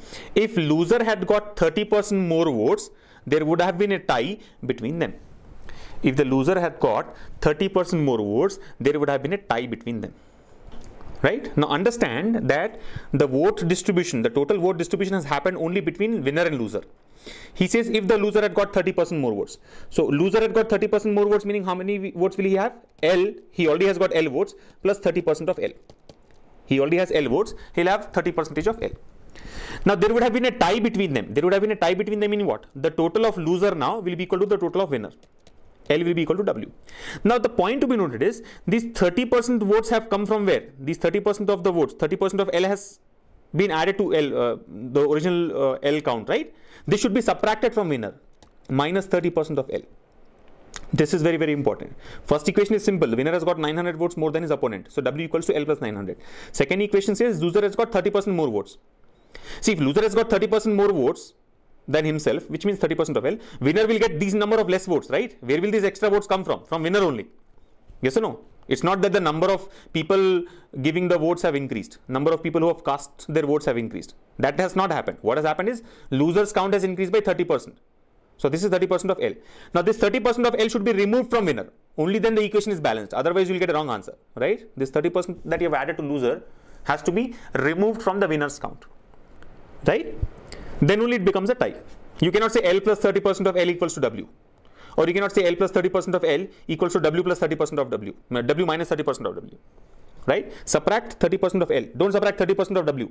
Remember, whatever you have added here should be same value should be subtracted from this side. You cannot subtract 30% of W. Okay? That's it. 2 equations, 2 variables, solve. You will get W and L. Then W plus L will give you the total number of votes which were cast. What is he asking us to find out? Total number of registered voters. Registered voters is 100%. The number of voters who have cast their votes is only 80%. Okay. So let's solve this, and I'm sure you'll get it. We know that W equals to L plus 900, substitute here.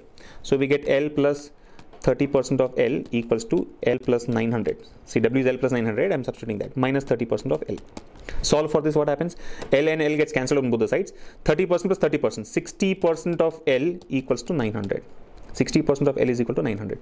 So what will be the count of L? L will come out to be 1500. See, 60% is 900, meaning 100% will be 1500, or 900 by 60 multiplied by 100 has to be done. You getting it? So total number of votes which the loser had got is 1500. If loser has got 1500 votes, what will be the number of votes that the winner has got? Substitute this back. So 1500 plus 900, which means W equals to 2400. You're able to follow? L comes out to be 1500, W comes out to be 2400, right? 1500 plus 900. Now total votes cast, total votes which are cast is how much? Total votes which are cast is equal to W plus L. W plus L. So 1500 plus 2400, that comes out to be 3900. Do not mark the answer as 3900. It is wrong. He is not asking you to find out the total number of votes which are cast. He is asking us to find out the number of registered voters. Remember, only 80% of the registered voters have cast their votes. So registered voters, the people who have cast their votes, is 80% of registered voters. 80% of registered voters. So 3900 is 80%. So what it means is 3900 is equal to 80%. 100% is equal to what? 100% is the number of registered voters. Cross multiply and you will get the answer. You're getting it? See, you don't have to write all the steps. I'm writing all the steps so that you can follow the process. When you do it yourself, just play with the numbers. I would know here itself that 3900 is the total number of votes cast. But that 3900 represents only 80%. That 3900 represents only 80%. 100% is equal to what? Cross multiply to get the answer. Now here comes the smartness. Do you really have to cross multiply? No. I know that 3900 is not the answer. Right? 3900 is the number of votes which were cast. Actual answer should be more than 3900. The only option which is more than 3900 here is option 2. Option 3 is 3785. Can that be the answer? No. If this is 80%, 100% should be more than this. So based on that idea, option 3 and option 4 gets eliminated. The only two options left out are 4875 and cannot be determined. We very well know that answer can be determined. So option 5 is also ruled out. The only option left is option 2.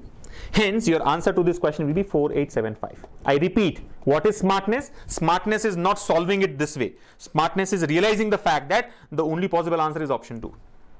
Of course, you need to write the equations and solve. These two equations are very important, right? Framing these two equations is very, very important. After that, cut down the number of steps. Don't write all the steps and waste your time. By observing these two equations, you would know that L and L gets cancelled. 60% of L is 900. L will come out to 1500. You can do it mentally. L is 1500. W is 2400. Total is 3900. Yeah. So a lot of steps can be cut down. Don't go by the length of the solution or the time that you have spent here. Final answer is option 2, 4875. Okay. I hope all of you have understood this. So all those who have got 4875 are correct. 4875, option 2 is the answer. Now my question to all of you is, how many of you have done that last step? Remember, I'm not bragging about myself, but I have got the answer without doing the full calculation, right? I didn't have to do the complete calculation. Just by using that idea of answer being more than 3900, I could eliminate 3 of the options. How many of you were able to do it? See, the only difference is if I can do it, you should also be able to do it. The only difference is practice. You should think divergently. That's very important, right? Just because you know how to multiply numbers doesn't mean that you start multiplying. Yeah. So 4875 is the final answer, option 2. The other way to do it is go by options. If you don't want to write the equations and all that, go by options. What do you do? In option 1, like he has given 3900, right? 3900 is the total number of voters. Take 80% of that. 80% of that will be whatever, 3120, I guess. 3900 minus 780, right? 3120. Now divide this 3120 in such a way that one person gets 900 more than the other person. And then do the calculation. If you add 30% of count to loser and subtract that count from winner, is it balanced or not? If it is balanced, that's your answer. If it is not balanced, go to the next option, and so on. As simple as that. So I'm sure most of you must have gone wrong in framing the second equation. Second equation is important. L plus 30% of L equals to W minus 30% of L. Okay. Should we go for the next one? Should I go for the next question? If you're all clear with this, let's move to the next one.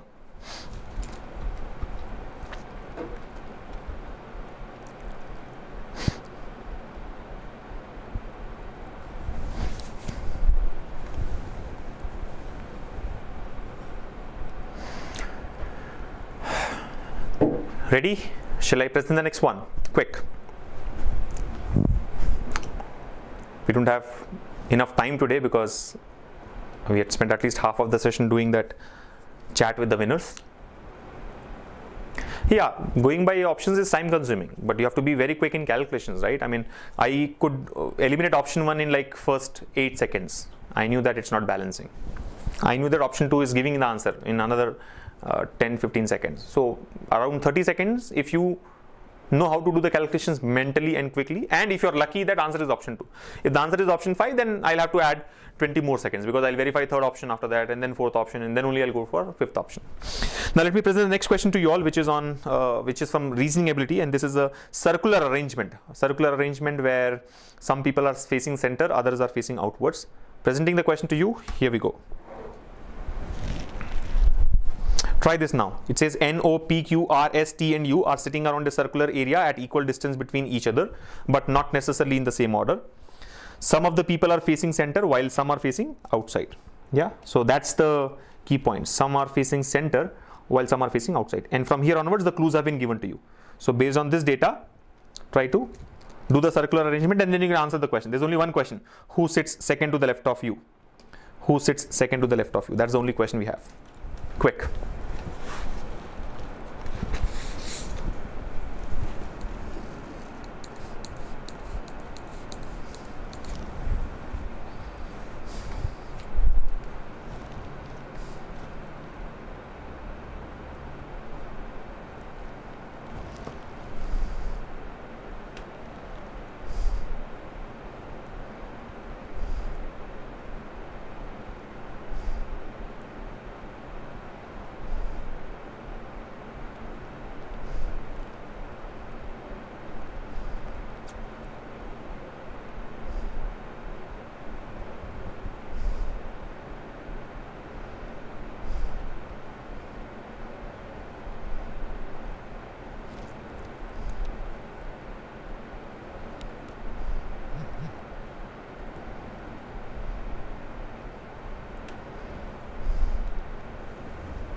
Hope all of you are trying to get it.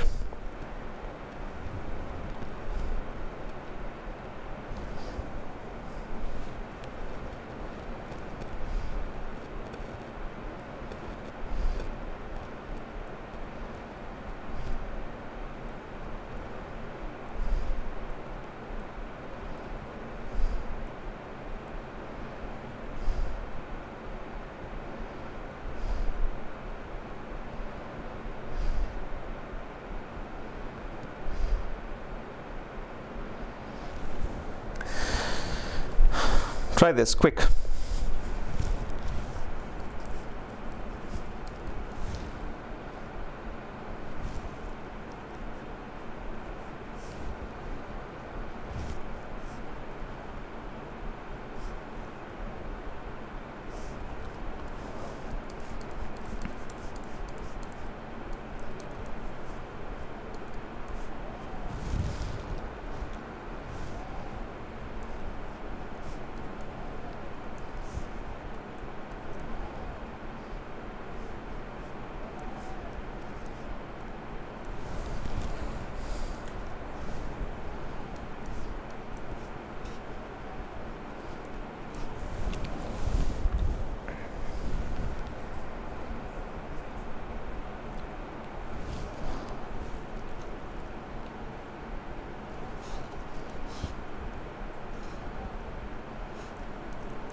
Correct? Done?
Okay, some of you are still trying, but I think time is up. We cannot be spending more than this for solving this question. I know that it is a little complex because there's a mix of both center and outward facing persons, but just 30 more seconds.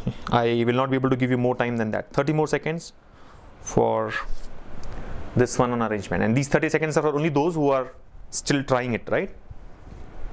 How many of you have not been able to crack it? Let me see that. Why don't you put that in the chat? How many of you have not been able to solve this at all?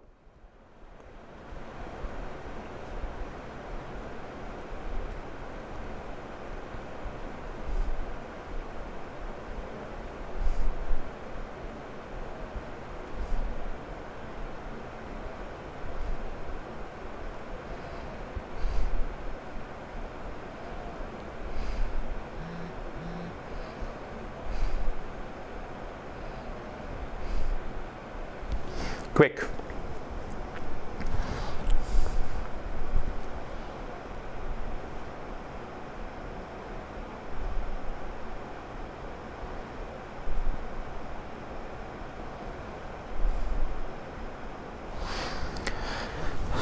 Okay, time is up.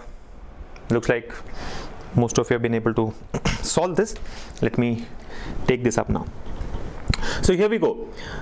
The question goes as follows. N, O, P, Q, R, S, T and U are sitting around a circular area at equal distance between each other, but not necessarily in the same order. Some of the people are facing the center while some face outside. So this is the complex part, right? Out of these, how many persons here? 8 persons. 1, 2, 3, 4, 5, 6, 7 and 8. Out of these 8 persons who are sitting around a circular table, some are facing the center while others face outside. Some are facing outside. And from the next point onwards, we have been given a lot of clues here. R sits second to the right of T, T faces the center and so on. So let's try it out. It's going to be a little different than a regular arrangement because we have both inward and outward facing persons. So you have to be careful when you're doing the arrangement there, right? So let me draw a circle and these are the 8 positions. 1, 2, 3, 4, 5, 6, 7, 8. If all were facing center, it would have been easy. Because if person is facing center, left is always clockwise, right is anti-clockwise. Similarly, if persons are facing outwards, left is anti-clockwise and right is clockwise. But here it's a mix. So I cannot take it a general rule that left is always clockwise and right is anti-clockwise or vice versa. We have to, find out the left and right based on the position of the person. Is he facing the center or facing outwards? So these are the 8 positions, let's say. Now look at the first point. R sits second to the right of T. R sits second to the right of T. Now right of T would depend on the direction that T is facing. But immediately after that point, we have been given the statement, T faces the center. So the one thing that we know is T faces center and R sits second to the right of T. So let's start with this point. Let's assume this is T's position. T is facing center, right? R sits second to the right of T. What is right of T? When a person is facing center, right is anti-clockwise. So R would come in this position, right? R comes in that particular position. Now go to the next statement. What is the next statement? O sits third to the left of R. O sits third to the left of R. Now comes the confusion. What is the left of R? See, if R is facing center, left is clockwise. If R faces outwards, left is anti-clockwise. But we don't know what direction is R facing. However, what we will do is, we will immediately duplicate this case. In one case, let's take R facing center. In the other case, let's take R facing outwards. Somewhere or other, we'll figure out which of these cases is wrong. Okay. So let me take the other possibility, right? Let me take up the other possibility, right? Another circular here arrangement, 1, 2, 3, 4, 5, 6, 7, 8. This is T facing center, and here is R. Now, in this case, let's assume R is facing center. In this case, R is facing outwards. These are the only two possibilities, right? R faces center or R faces outwards. Now, go to the point here. It says O sits third to the left of R. Third to the left of R. Since R is facing center, left will be 1, 2, 3. O comes here. R is facing outwards. Left will be 1, 2, 3. O comes here, right? So, we have got the positions of O with respect to R. Now, the next point says R and O face opposite direction. See, if R is facing center, O will face opposite direction, which means O will face outwards. In this case, R is facing outwards, so O will face the opposite direction, which means O will face center, right? Opposite directions means if one person faces center, the other person should face outwards. Okay. Next, immediate neighbors of O face the center. Immediate neighbors of O face the center. Now, we do not know who the immediate neighbors of O are, but they should be facing center. So, T is already facing center, fine. This person also should face center. Whoever comes here should face center. Similarly, in this case, immediate neighbors of O are not known to us at all, but both of them would face center. That's for sure.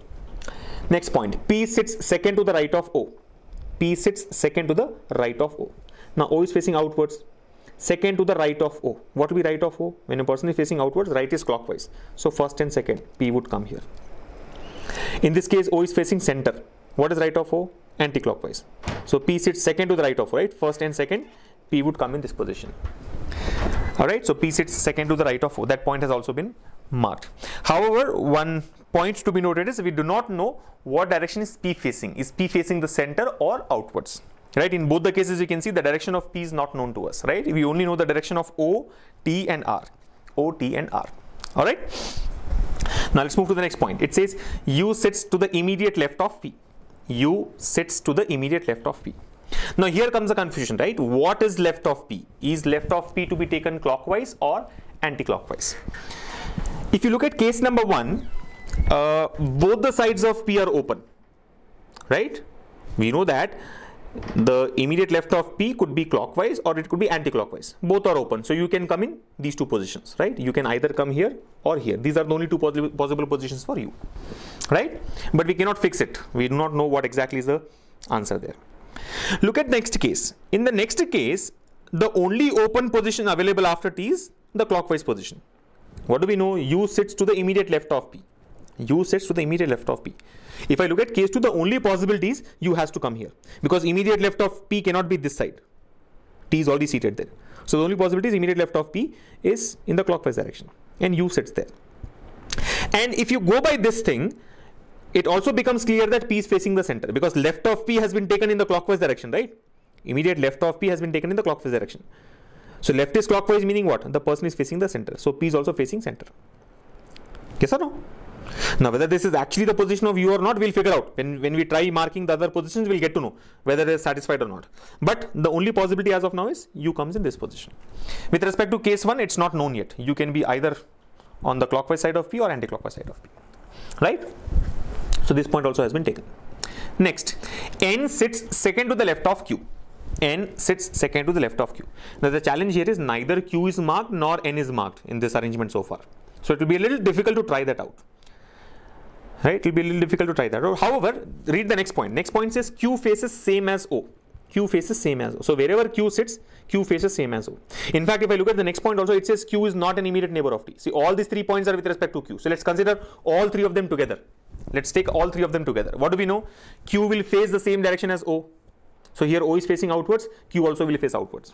Second point is Q is not an immediate neighbor of T, right? And the third point is N sits second to the left of Q. So, let's use the combination of all these 3 to find out where Q and N will sit, right? First of all, I would use this point. Q is not an immediate neighbor of T. Q is not an immediate neighbor of T meaning what? Q cannot come in this position. This side is anyway blocked. This side also Q cannot come because Q is not a neighbor of T. In the second case also Q cannot come in this position. Q is not a neighbor of T. What else we know? Q faces the same direction as O. See, O is facing outwards.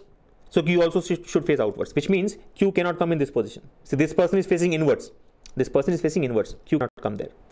Q should be an outward facing arrangement person because Q faces the same direction as O. Q faces same direction of O. Now, Q can either come here or here. These are the only 2 possibilities. Yes or no? Q either comes here or here. And Q should be facing outwards. Remember, Q should be facing outwards. Okay. With respect to case 2, what happens? Q is not a neighbor of T. Okay. Q faces the same direction as O. So O is facing center, Q also will face center. So Q can come in this position, or it can come in this position as well. These two are possible, right? Because direction is not known. If you take Q in this position, we should mark it as center facing person. Now, I think the only point which will clear out all the things here is N sits second to the left of Q. N sits second to the left of Q. Now try that. See, N will sit second to the left of Q. N will sit second to the left of Q. Let's assume, see, what are the possible positions of Q? Either this or this. Q either comes here or here. N sits second to the left of Q. Let's assume Q is in this position. Let's assume Q is in this position. Remember, Q would be facing outwards. Why? O is facing outwards.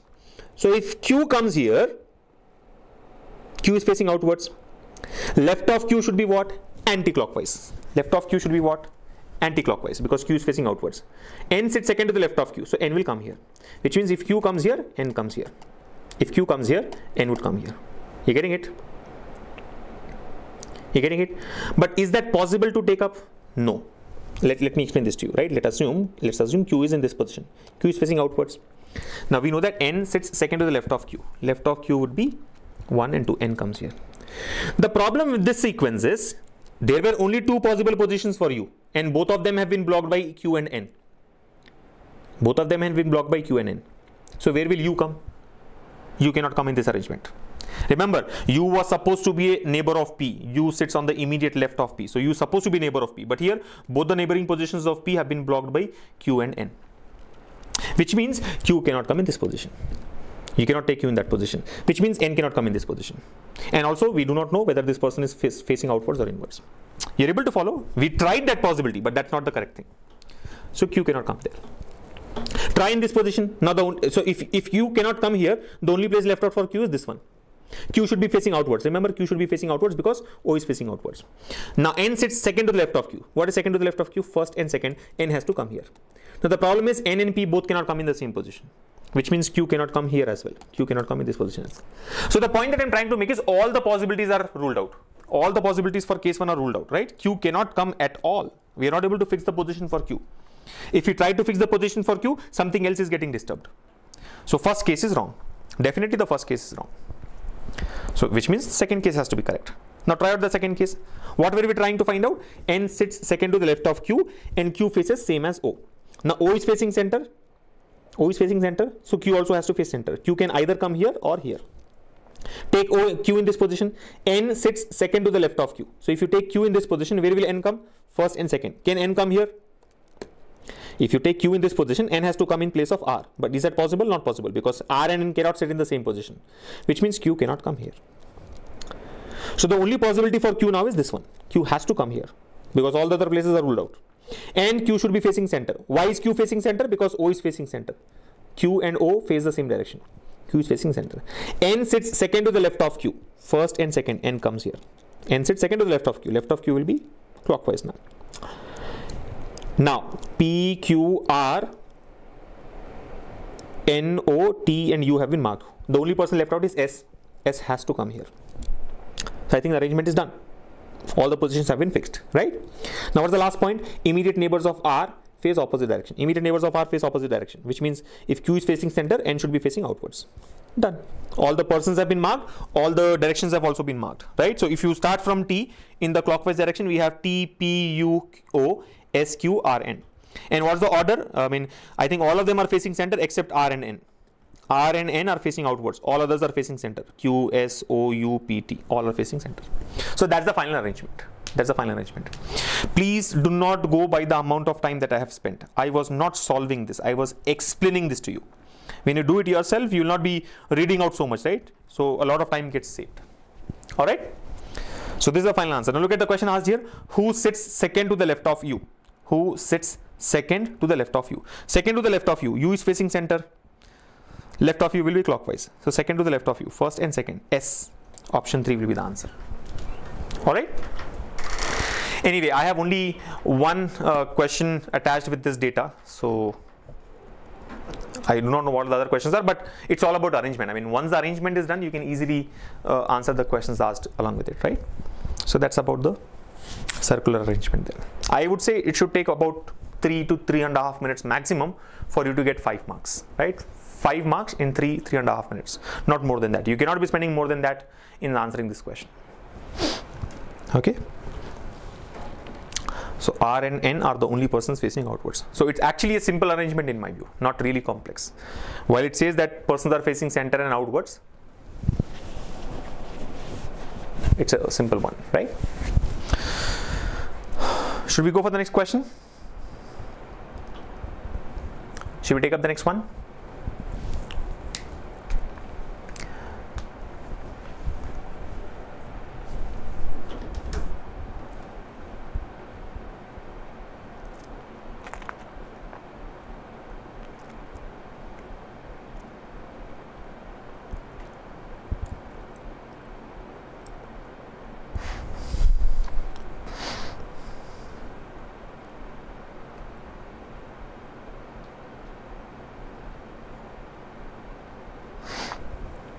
Okay, let's take up the next question. Here we go.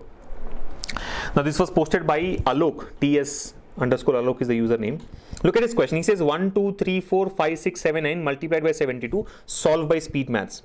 I cannot do it. I'm sorry, this is out of my range. And let me tell you that it is not even required for you to learn techniques to multiply such numbers. It is out of my capacity. I'm being very honest. Multiplying 1, 2, 3, 4, 5, 6, 7, 9 with 72 in like 10 seconds or 15 seconds is not in my capacity. And I would not even worry about it because that's not what is required in our exam. And if I really have to solve this, I'll do a regular multiplication. 1, 2, 3, 4, 5, 6, 7, 9 multiplied by 72. Do it on paper. This will give you the answer faster than doing it mentally, unless you know a real technique that can help you, right? There are people who can do this. There are people who can multiply 10-digit numbers also mentally, 2 10-digit numbers mentally. Here we have one 8-digit number, the other is a 2-digit number, but I would just do it on paper like the conventional method. So Alok, I think the question should be how to multiply 79 with 72 mentally.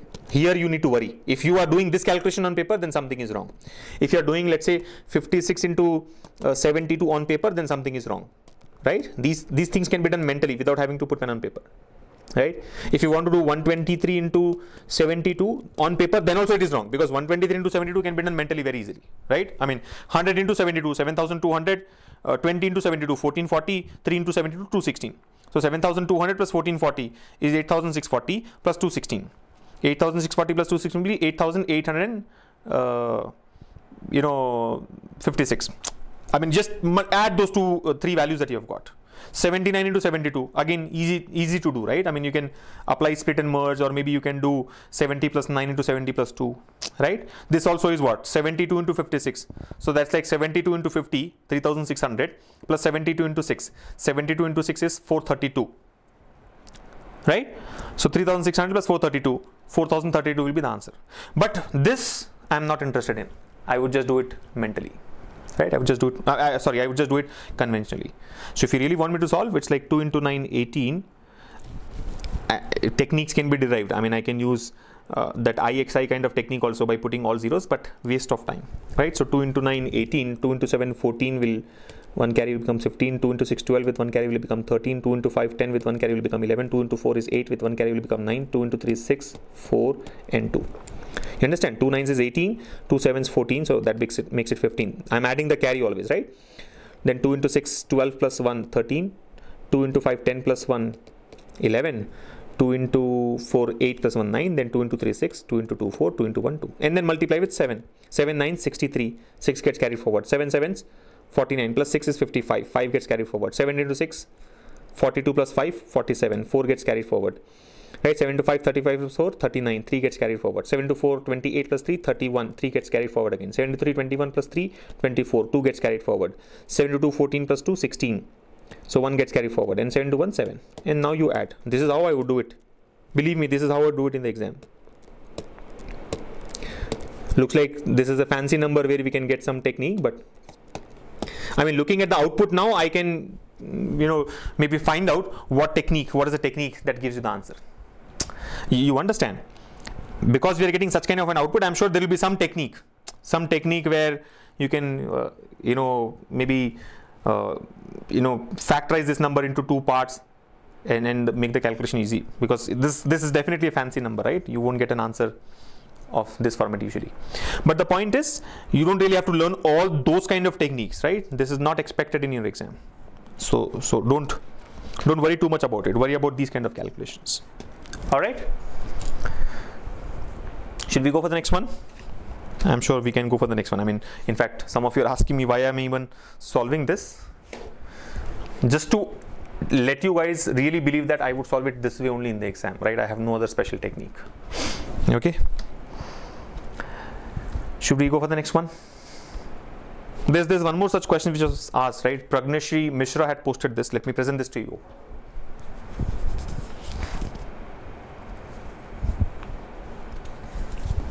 Looks like, see, even on paper I've gone wrong. Some of you have mentioned that it is all 8s. So let me check where have I gone wrong. Okay, I think I forgot to add the carry in the last position. 7 to 1 was 7, but there was a carry, right? 14, so there would have been a carry. It should be all 8s. Sorry about this. You see, on paper also I'm going wrong in such questions. But the point is, I don't have a special technique. I'm sure now I can think of and find out what the special technique is, but I'm not going to learn all this for my exam. It's all 8s, huh?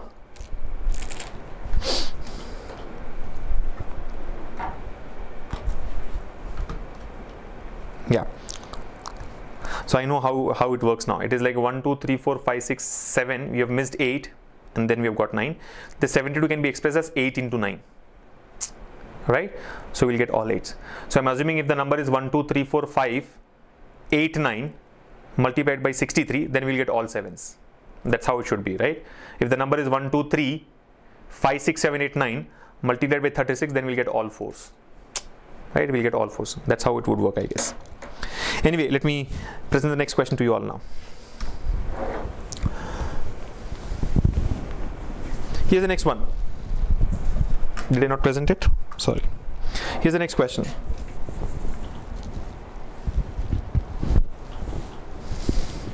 This was posted by Pragneshri. It says 62.589 multiplied by 87. Tell me using the split and merge method. Now I would not apply split and merge because it's not easy to apply split and merge in this one, right? I mean, it is like, forget about the decimal part. It is like 62589 to be multiplied by 87. You can apply split and merge, but will that be so easy? No. In my view, a better way of solving this is you do it on paper.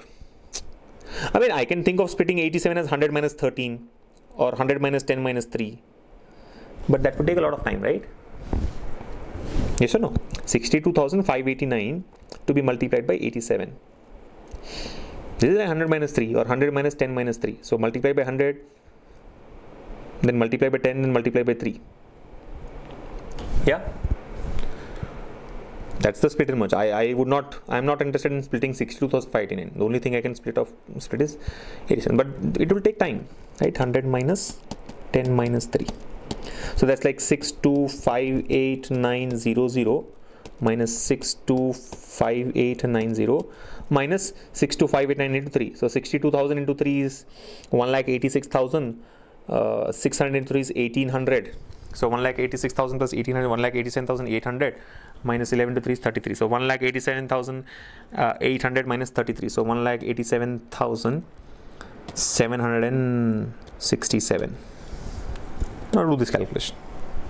Or give me the options. If an approximate calculation is required, then we will take it as 63 into 87. But you have not given that, right? See, unless options are given, nothing can be done in such questions. Right? I mean, I can see some of you have done approximate calculation, but where is it given that we have to do approximate calculation? If it is about approximation, then you can better take it as 62.589 can be taken as 63 or 62, and then it becomes easy, right? But the point I am trying to bring out by taking both these examples, right? And some of you might be wondering, why am I even solving these questions? When you have to anyway do it conventionally, why am I even taking it up? What I'm only trying to prove is, there's no need to apply a special technique for all the calculations. Certain things are easier and faster done when you do it on paper. We have not even discussed a technique to do 62589 multiplied by 87 directly. Like the previous one, right? Alok had given a special question where answer will be all 8s. I'm sure there will be some technique that can be derived. But do we really have to learn all those kind of special numbers? No. The chances of getting 1, 2, 3, 4, 5, 6, 7, 9 into 72 in your exam are very slim. Very, very slim. So it's good to learn, but not mandatory in my view. Okay. Yeah, so approximately if you take 63, then it becomes 63 into 87. You can take it as 75 minus 12, 75 plus 12. 75 plus 12 into 75 minus 12. 75 plus 12 is 87. 75 minus 12 is 63.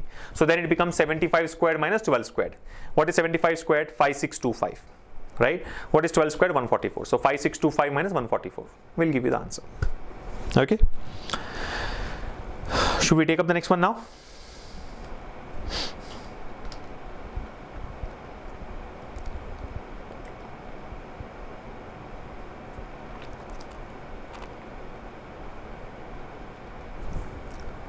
Options should be given. Tanmay Paul says options have to be given.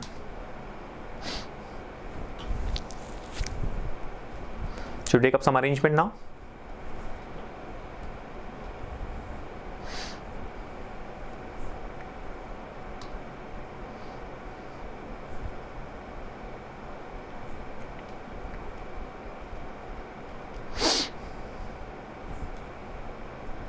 Okay, let me take up something from reasoning. Let's take up a machine input output question, and then we will go ahead and do some more questions. So here's the next one for you guys. This was posted by Suresh.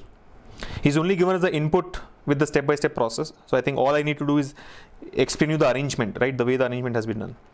Try this out. I mean, once you know how this has been done, you can apply the same technique, same step-by-step process for the given input to get the answers.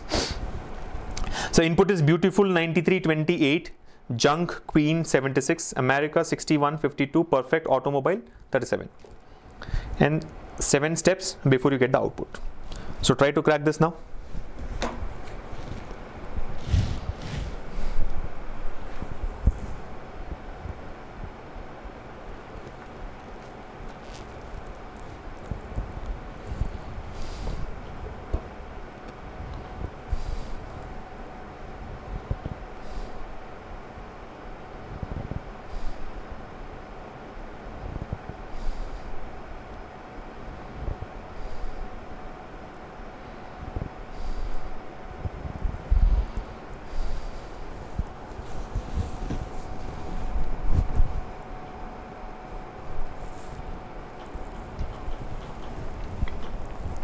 Try this out. It's all about cracking that logic, right? What is the logic behind the output?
All right, got the clue?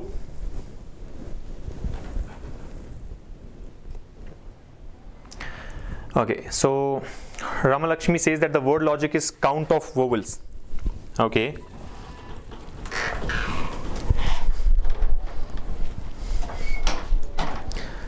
Waiting for more responses to come in while she has explained about the vowels and something about numbers there. Let's see what others have to say.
All right, so how many have you been able to get the logic to this one? A very interesting question posted by Suresh.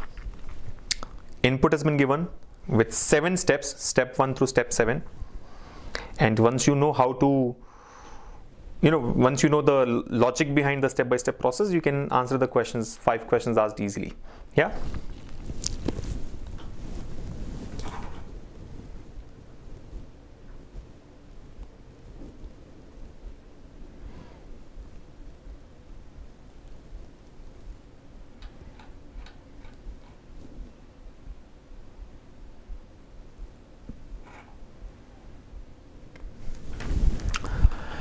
Should we discuss this now? I am reading your comments which says the audio is not available, the audio is muted. Yes, it was, but now it's on.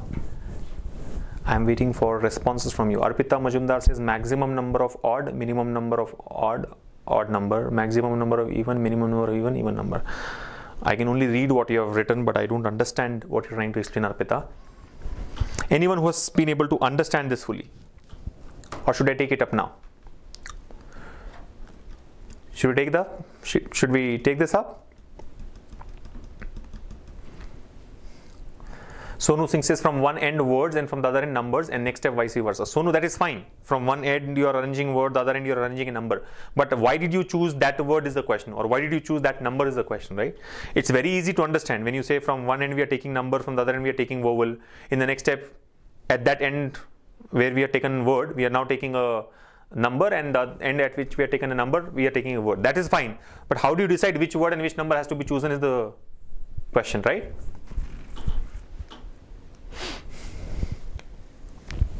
So let me explain this to you. This is not very easy one to crack, right? Let me explain you the logic behind this, and I'm sure all of you will be surprised to find that this is so complex. Here we go. So the question, like you all can see, was posted by Suresh. Right? Input has been given to us. It says beautiful 93, 28, junk, queen, 76, America, 61, 52, perfect, automobile, 37. And then there is a step-by-step process. Right? And like we always do, we will only discuss the process of arrangement here. The same process can be applied to the given input. There will be one more input given to you. You can just apply the same process to the given input and get the answer. Now, look at step 7 here, step 6 here, right? Step 6. What is step 6? 93, beautiful, 37, queen, 61, junk, 52, perfect, 28, America, 76, automobile. So one thing which is clear is there is no change in the words or numbers in the process here. Same words and numbers which are there in input have come in the output as well. Right? Usually we have seen in the recent past that the words and numbers are getting changed using some logic, but that's not happened here, right? Same words and same numbers. The other observation I have is words and numbers have been put in alternate positions starting with a number. Like we have a number first followed by a word, number, word, and so on. That's also very clear. Now when I look at the numbers alone, 93, 37, 61, 52, 28, 76, I don't get any logic. When I look at the words alone, right, beautiful, queen, junk, perfect, America, automobile, I don't see any logic here. I mean, these words are neither in alphabetical order nor in reverse alphabetical order. Similarly, numbers, neither in ascending order nor in descending order. So it's not a very simple logic, right? It's not like ascending, descending, alphabetical, reverse alphabetical, right? Something else is happening here. Now we are not able to, when you are not able to get the logic by looking at the last step, by looking at the output step, you better look at the step-by-step process. Like for example, from the input to step 1, what are the changes you see? The one change I see is the word junk has been brought to this position, first position. Everything else has been moved aside, right? Beautiful, 93, 28, queen, 76, America, 61. Then 52 is missing. 52 has been taken to the last position. Then we have perfect, automobile, 37. So two things have been moved, a word and a number. One word has been moved and one number has been moved. Junk, then 52. Junk at this end, 52 at the other end. But why junk and why 52? I have no clue. Let me look at the process from step 1 to step 2. What has happened from step 1 to step 2? Now, from step 1 to step 2, what did we do? 61. 61 has been brought to the first position. 61 has been brought to the first position. Right? Followed by junk. I mean, junk has been moved inside. Basically, everything else has been pushed aside. So, 61 has been brought here to this side. Junk, beautiful, 93, 28, queen, 76, America. Perfect. You see the word perfect is missing. Perfect has been taken to the last position. And then we have automobile 37, 52. So basically here again, two elements have been moved, a number and a word. 61 has been taken to the first position. Perfect has been taken to the last position. Yeah. But why 61 and why perfect? Again, I have no clue. But one thing is clear, that in one step we move word to the left end, number to the right end. In the other step we move number to the left end and word to the right end. Again, when you go to step 3, you see the word has been brought to the left end and number has been brought to the right end. So that process is clear, that it's like word and number, right? It's about moving words and numbers to the alternate ends, and again swapping these two with each step. Like from step 2 to step 3, queen, word has been brought to the first position. Everything else is just pushed aside, and in terms of number, 28 has been taken to the last position. Now let's get to the actual process. I mean, while this is the process, what is the logic, actual logic? Understand that here the words are being moved based on the number of vowels they have in it. Beautiful. How many vowels are there? 1, 2, 3, 4, 5. 5 vowels in beautiful. Junk has got only 1 vowel in it. Queen has got 3 vowels in it. The word America has got 4 vowels. A, E, I, A. 4 vowels in it. Right? Perfect has got just 2 vowels in it. Automobile. Look at automobile. 1, 2, 3, 4, 5, 6. 6 vowels in it. So the words are being moved based on the number of vowels. Based on the number of vowels. Right? Now see, if you see what happened in step 1, we have moved the word junk. Why? Junk has got only 1 vowel in it. In the next step, wherever we have moved the word to, we have moved the word to the, see, we moved in the first step, we move word to the left side, right? In the second step, we'll move word to the right side. In the third step, we'll move the word to the right side, left side. Again, fourth step, we'll move the word to the right side, and so on. So left, right will continue happening. But how is the word chosen? Based on the number of vowels. See, junk has got 1 word, it has been moved. In the second step, we have moved the word perfect. Why? Perfect has got only 2 vowels. So we are moving the words depending on the number of vowels that are there in the word. In the third step, what have we moved? We have moved the word queen, because queen had 3 vowels. In the fourth step, if you see which word has been moved, America. America has been moved. America has got how many vowels? Next number of vowels, 4 vowels. Again, after that, we will be moving beautiful. So in that next step, if you see, beautiful has been moved. Why? Beautiful has got 5 vowels. Sorry. Beautiful has got 5 vowels. Again, in the last step, we have moved automobile in the last position, because automobile has got 6 vowels. So very clearly, words are being moved depending on the number of vowels. We are starting with ascending order of vowels. So we will move junk, only 1 vowel. Then in the next step, we will move perfect, 2 vowels. In the next step, we will move queen, 3 vowels. Then America, 4 vowels. Then beautiful, 5 vowels. And then automobile, 6 vowels. And also remember, movement is left once and then right. Then left and then right. Left and right. Right? So that left, right has to be done, right? So we will take the word to the left. In the next step, we will take the word to the right. In the third step, we will take the word to the left. In the fourth step, we will take the word to the right. In the fifth step, we will take the word to the left. And again, sixth step, we will take the word to the right. This happens. And how are the words chosen? Which word is being taken to left? Which word is being taken to right? It depends on the number of vowels, ascending order of vowels. So that part is clear, right? This is the word arrangement. First left, then right, then left, then right, then left, and then right, depending on the number of vowels. Right? The logic here is number of vowels in ascending order, in increasing order. Right? So that's about the words. Now let's look at the numbers. Now look at the numbers, right? How about the numbers? With respect to numbers, it is about the sum of the digits, or basically the root digit. Not the root digit, but sum of the digits. Like for example, if you see 93 adds up to 11, 93 give you 12, will give you 12, sum of the digits. 28, sum of the digits is 10. 76, sum of the digits is 13. 61, sum of the digits is 7. Right? 52, sum of the digits is 7. 37, sum of the digits is 10. So basically, numbers are being moved on 2 things. One is the sum of the digits. Second thing is odd and even numbers. Now look at this. What happened in step 1?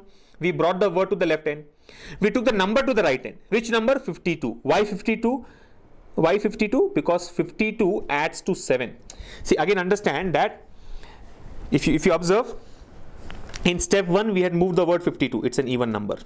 In step 2, we had moved the number 61. It's an odd number. In step 3, we moved the number 28, which is even. In step 4, we moved the number 37, which is odd. In step 5, we moved the number 76, which is even. And step 6, we moved the number 93, which is odd. So what we have done is, in alternate steps, we are moving even numbers and odd numbers. So we started with even number. It was moved to the right end. Then we took the odd number, it was moved to the left end. Then we took the even number, again right end. And then the odd number to the left end. And then again the even number to the right end, and so on. Now how were these even numbers chosen? 52, 28, 76. Look at it. 52, the sum is 7. Sum of the digits is 7. 28, the sum of the digits is 10. 76, the sum of the digits is 13. So what do you see? We have moved even numbers based on the sum of the digits. Increasing order of the sum of the digits. 7 and then 10 and then 13. Similarly, odd numbers, 61, the sum is 7. 37, the sum is 10. So 93, the sum is 12. So odd numbers are also moved in such a way that we are choosing the numbers based on the sum of the digits in the increasing order. 7, 10, 12. 7, 10, 13. You're able to follow? So what happened here is, in the first step, we moved the even number to the right, and then the odd number to the left in the next step, and then even number to the right, and then odd number to the left, and then even number to the right, and then odd number to the left. How are these numbers chosen? Even numbers? Increasing order of sum of digits. How are these numbers chosen? Same. Increasing order of sum of the digits. That's the logic.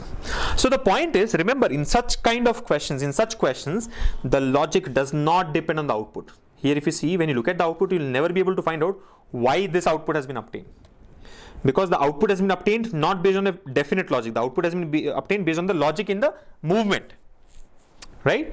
If you see, there won't be any sequence in 93, 37, 61, 52, 28, 76.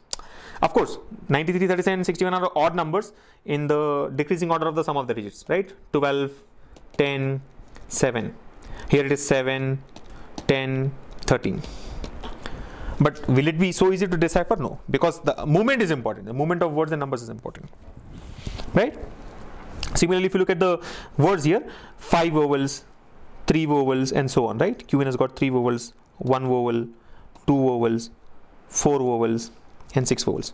But when you look at the number of vowel sequence also, 5, 3, 1, 2, 4, 6, hard to decipher that, right? So movement is important. How you're moving words and numbers is important. How you're moving the words and numbers is important. Okay? So I think that's how you can solve this one. Now it's hard to get this kind of a logic in the exam, right? I mean, I'm sure it will be it is a time consuming one. I mean, to come to this conclusion that this is the logic, you will need at least 5 to 10 minutes, and you can't be spending 5-10 minutes just in deciding the logic. After that, it will take another 2-3 minutes to do the whole process, right? I mean, one more input will be given to you. That input also has to be worked on based on the step-by-step process here. And then finally you can answer the 5 questions. So I would suggest that if you come across such a question, I mean machine input output, where you're not able to decide the logic, where you're not able to crack the logic in the first 1 minute, you better skip and go to the next one. Do not waste your time in such questions, right? You never know how much of time it will take. I mean, this one is like easy. I mean, it's not easy to crack. Okay. So my conclusion is simple. You better skip such questions in the exam. Done. I hope all of you have followed this. Quickly give me the feedback so that I can move to the next one. Nayan says perfect question to be skipped in prelims. I would say perfect question even to be skipped in the mains. I couldn't crack it. Let me be very honest. My team here helped me out with the logic, right? I was not able to get the logic. And then they came and told me that, okay, this is what is happening. I was like, who would work on this? Yeah. Atish says, I think difficult to crack in stipulated time in the exam. Ashish, I agree with all the words except the word difficult, right? You say, I think difficult to crack in the stipulated time in the exam. I am of the view that it is impossible or near to impossible to crack in the stipulated time in the exam. Yeah. So skip is the right solution in my view.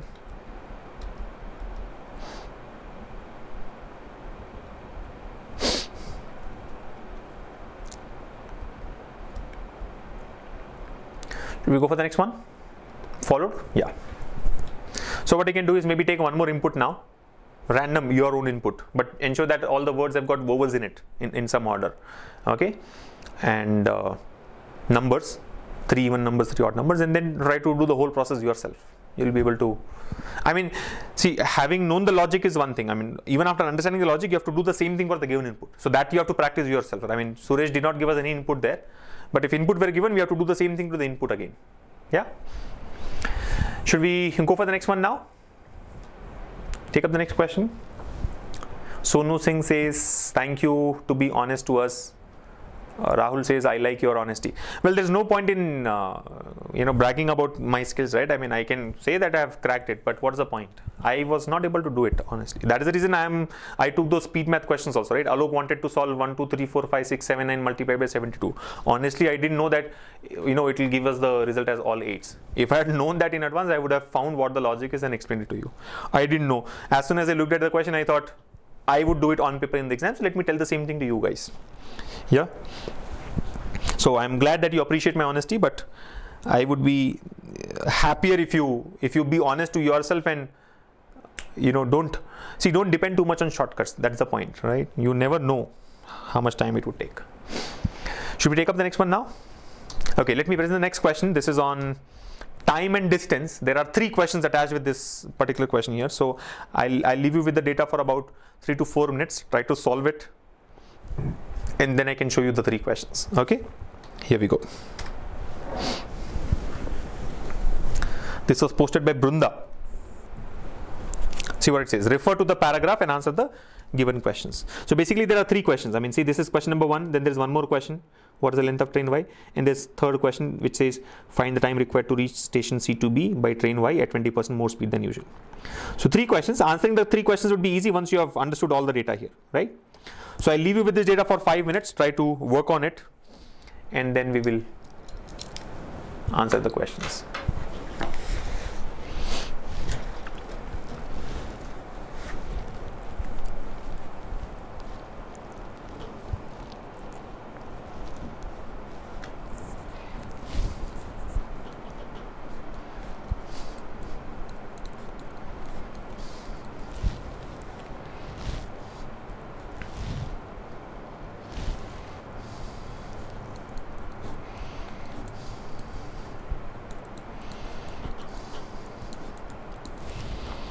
Right? He says there are 4 railway stations in a city named A, B, C and D, which are situated respectively.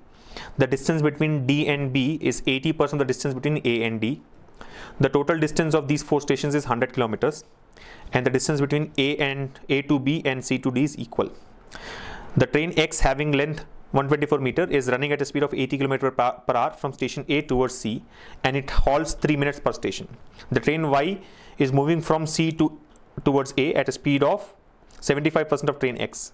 The time required crossing each other for the trains X and Y is 7.2 seconds. Another train P takes 24 minutes to cover the distance from A to B, and train Q covers the distance from C to B in 36 minutes. The train P and Q both have length of 120 meters. So that's a lot of data given to us. Analyze the data first and then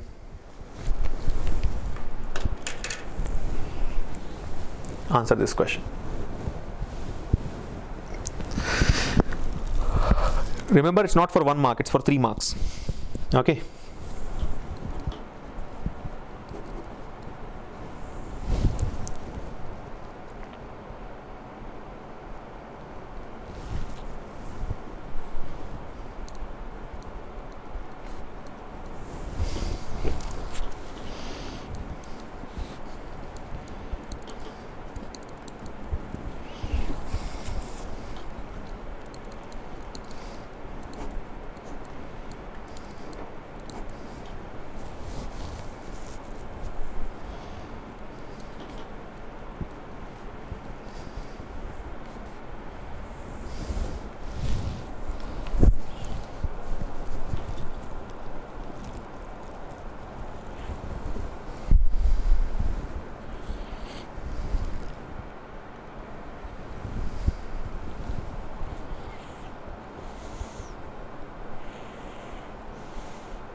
Done?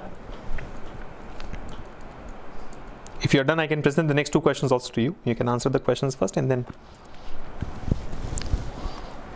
we can look at the solution.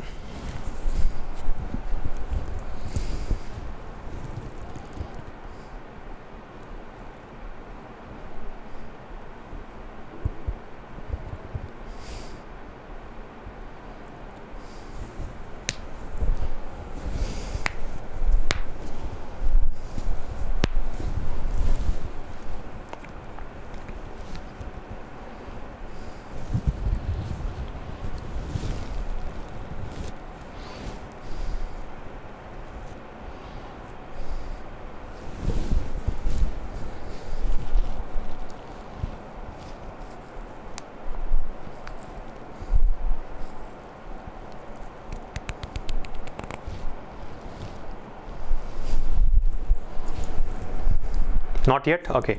Chandra Neeraj has mentioned he has not solved it yet. I'll wait for others as well. Nobody has solved, I guess.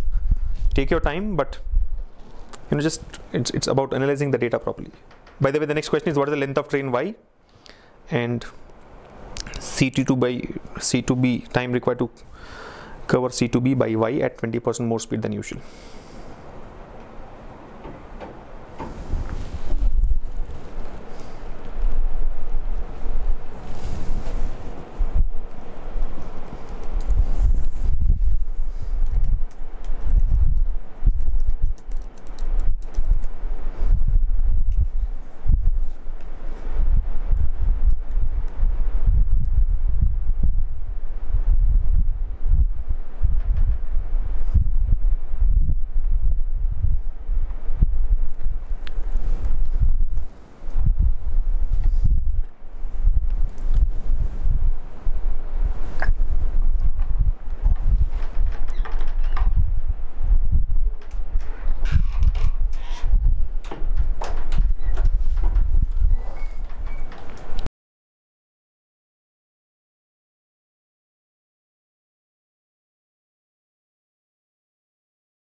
Done? Sonu Singh says not getting any clue.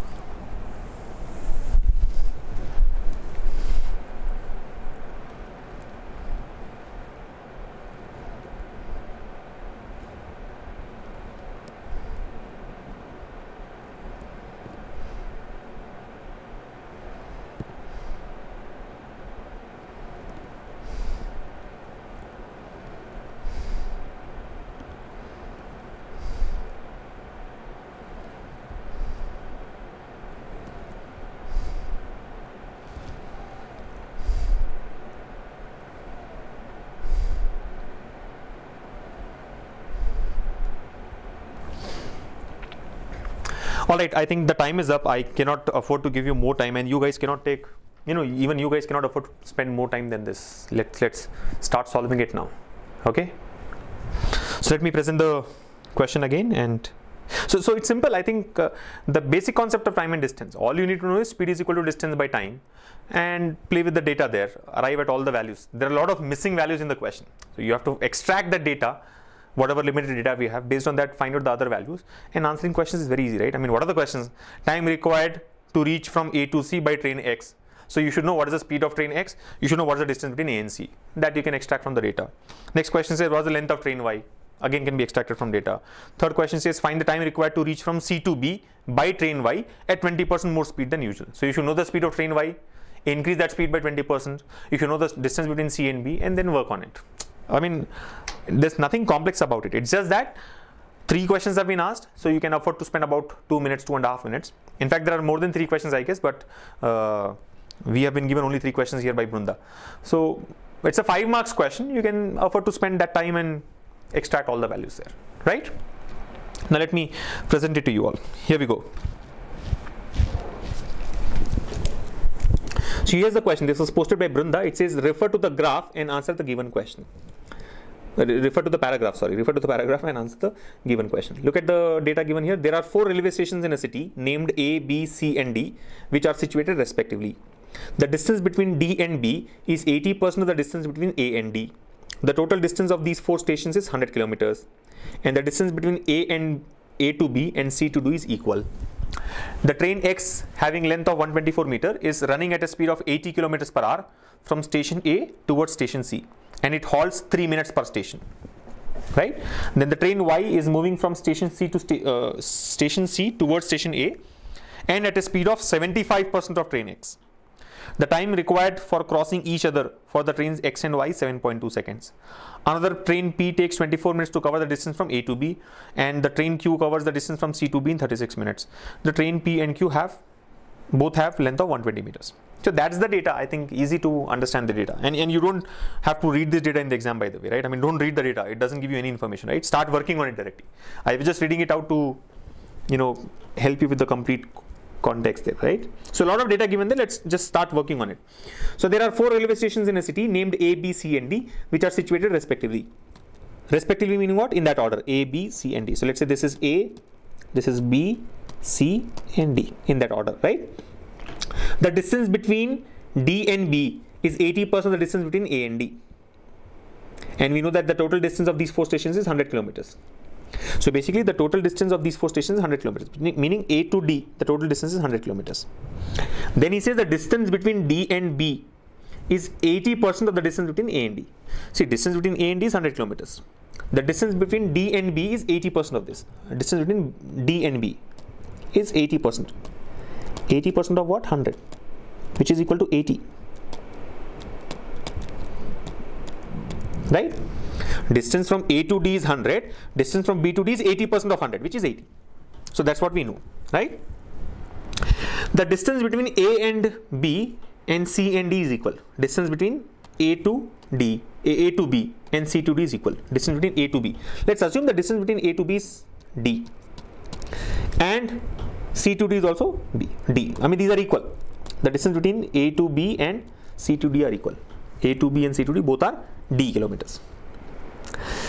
So can we find out the distances between all the 3 stations? I mean, distances between A to B, B to C and C to D. Can we find that out? I think we can find that out. Let us assume the distance between B to C is let's say D dash. Remember, A to B is D, C to D is also D, both are equal. B to C is not equal to the other 2, right? So let's take it as D dash. Now if you try and understand what is 100, 100 is D plus D plus D dash. So I can say D plus D plus D dash. 2D plus D dash is equal to 100. What is 80? 80 is D dash plus D, or D plus D dash is equal to 80. By solving these 2 equations, can we not find out D and D dash respectively? Yes. Tell me what happens if you subtract the 2 equations. D dash and D dash gets cancelled. 2D minus D is D. 100 minus 80 is 20. So basically this comes out to be 20. So this also is 20. Out of total 100, if this is 20 and 20, 40, remaining 60 will come here. D dash is equal to 60. And that adds up, right? 20 plus 60, 80, 80 plus 20, 100. So what we know so far is the distances between any 2 consecutive stations. A to B is 20, B to C is 60, C to D is 20. Total distance is 100. So that's what we have been able to find. Next point. The train X, which has a length of 124 meters, is running at a speed of 80 kilometers per hour from A to C. And it halts 3 minutes per station. So this is only data. We don't have to work on anything here. The train Y is moving from C to A. Y is moving from C to A at a speed of 75% of train X. See, what is the speed of X? Speed of X is 80 kilometers per hour. What is the speed of Y? 75% of X. What is 75% of 80? 75% of 80 is 60 kilometers per hour.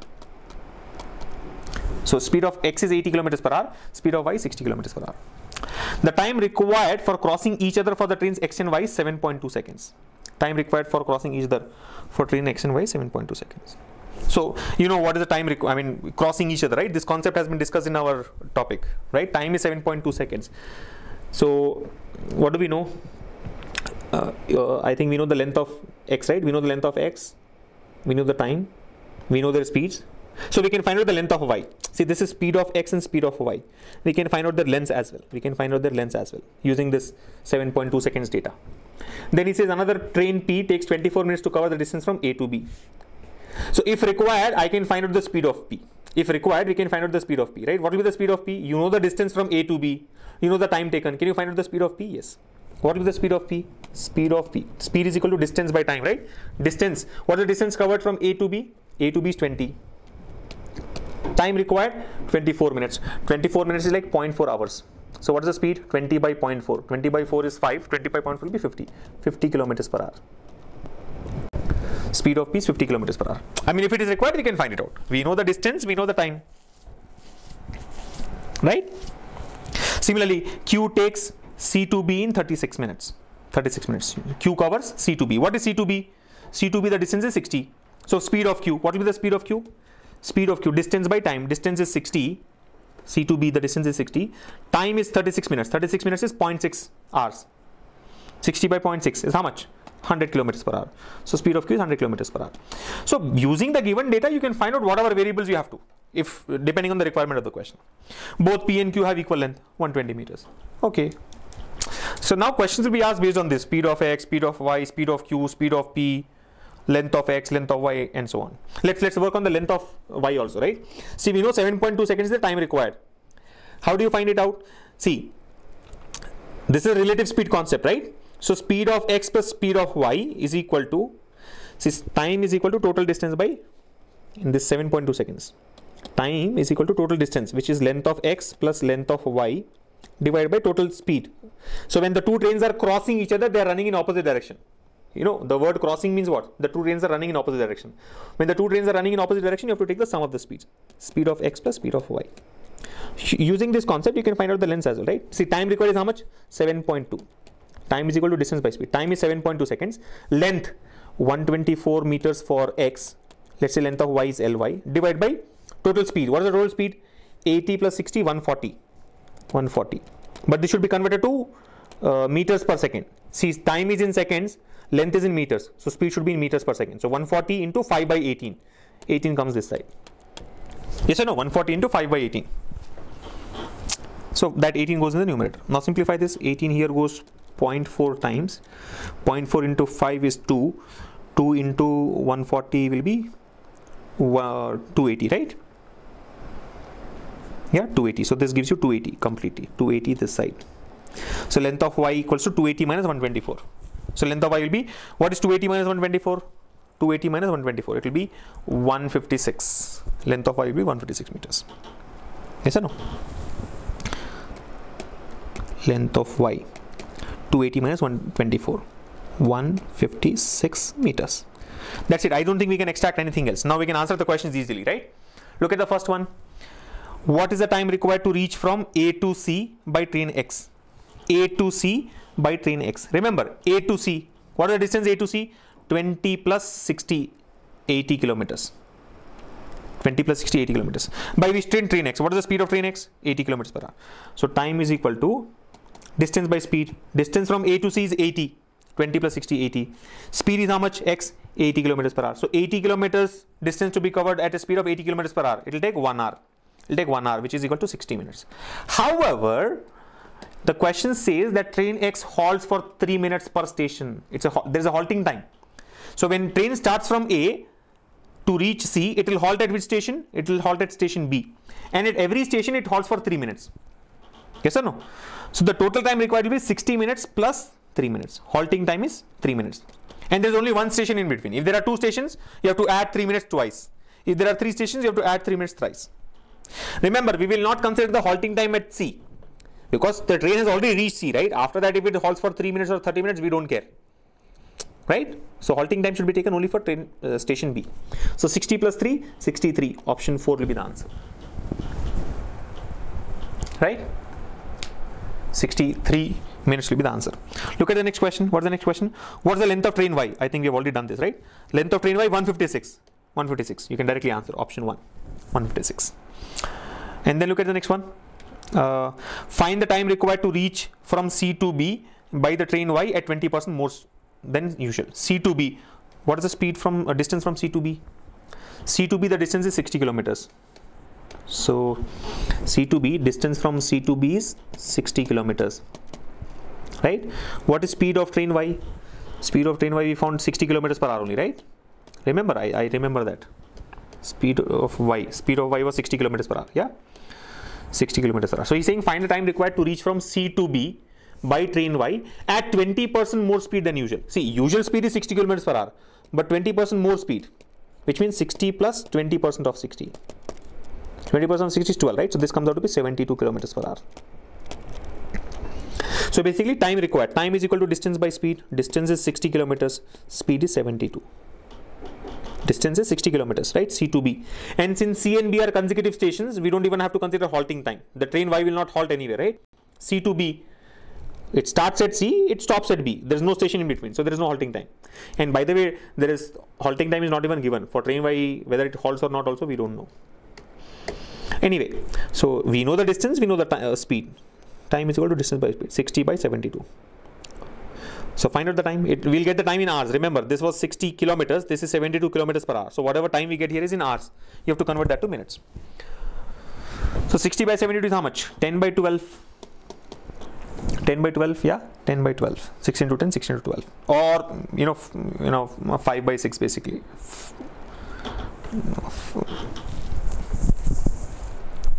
Yes or no? 12 into 5, 12 into 6. Now 5 by 6 hours. 5 by 6. 5 by 6 hours. But we need it in minutes. So 5 by 6 hours is 50 minutes. 50 minutes. 5/6 of an hour. 5/6 of an hour is 50 minutes, right? Option 3 will be the answer. Simple question. 5 by 6 into 60.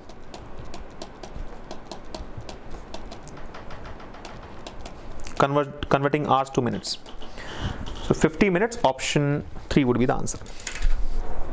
I think these are the only 3 questions with this data.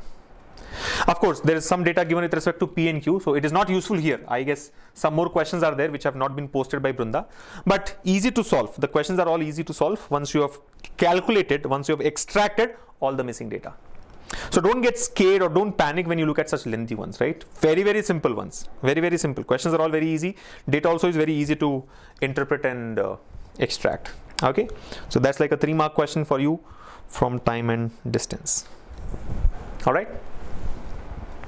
Any confusions? Any clarifications? I think it's 2:30, time for closure of the session.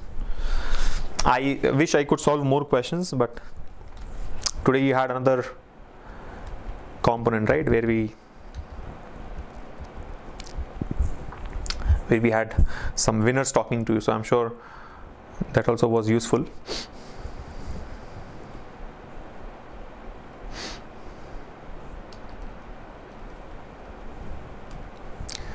Is it clear to all of you?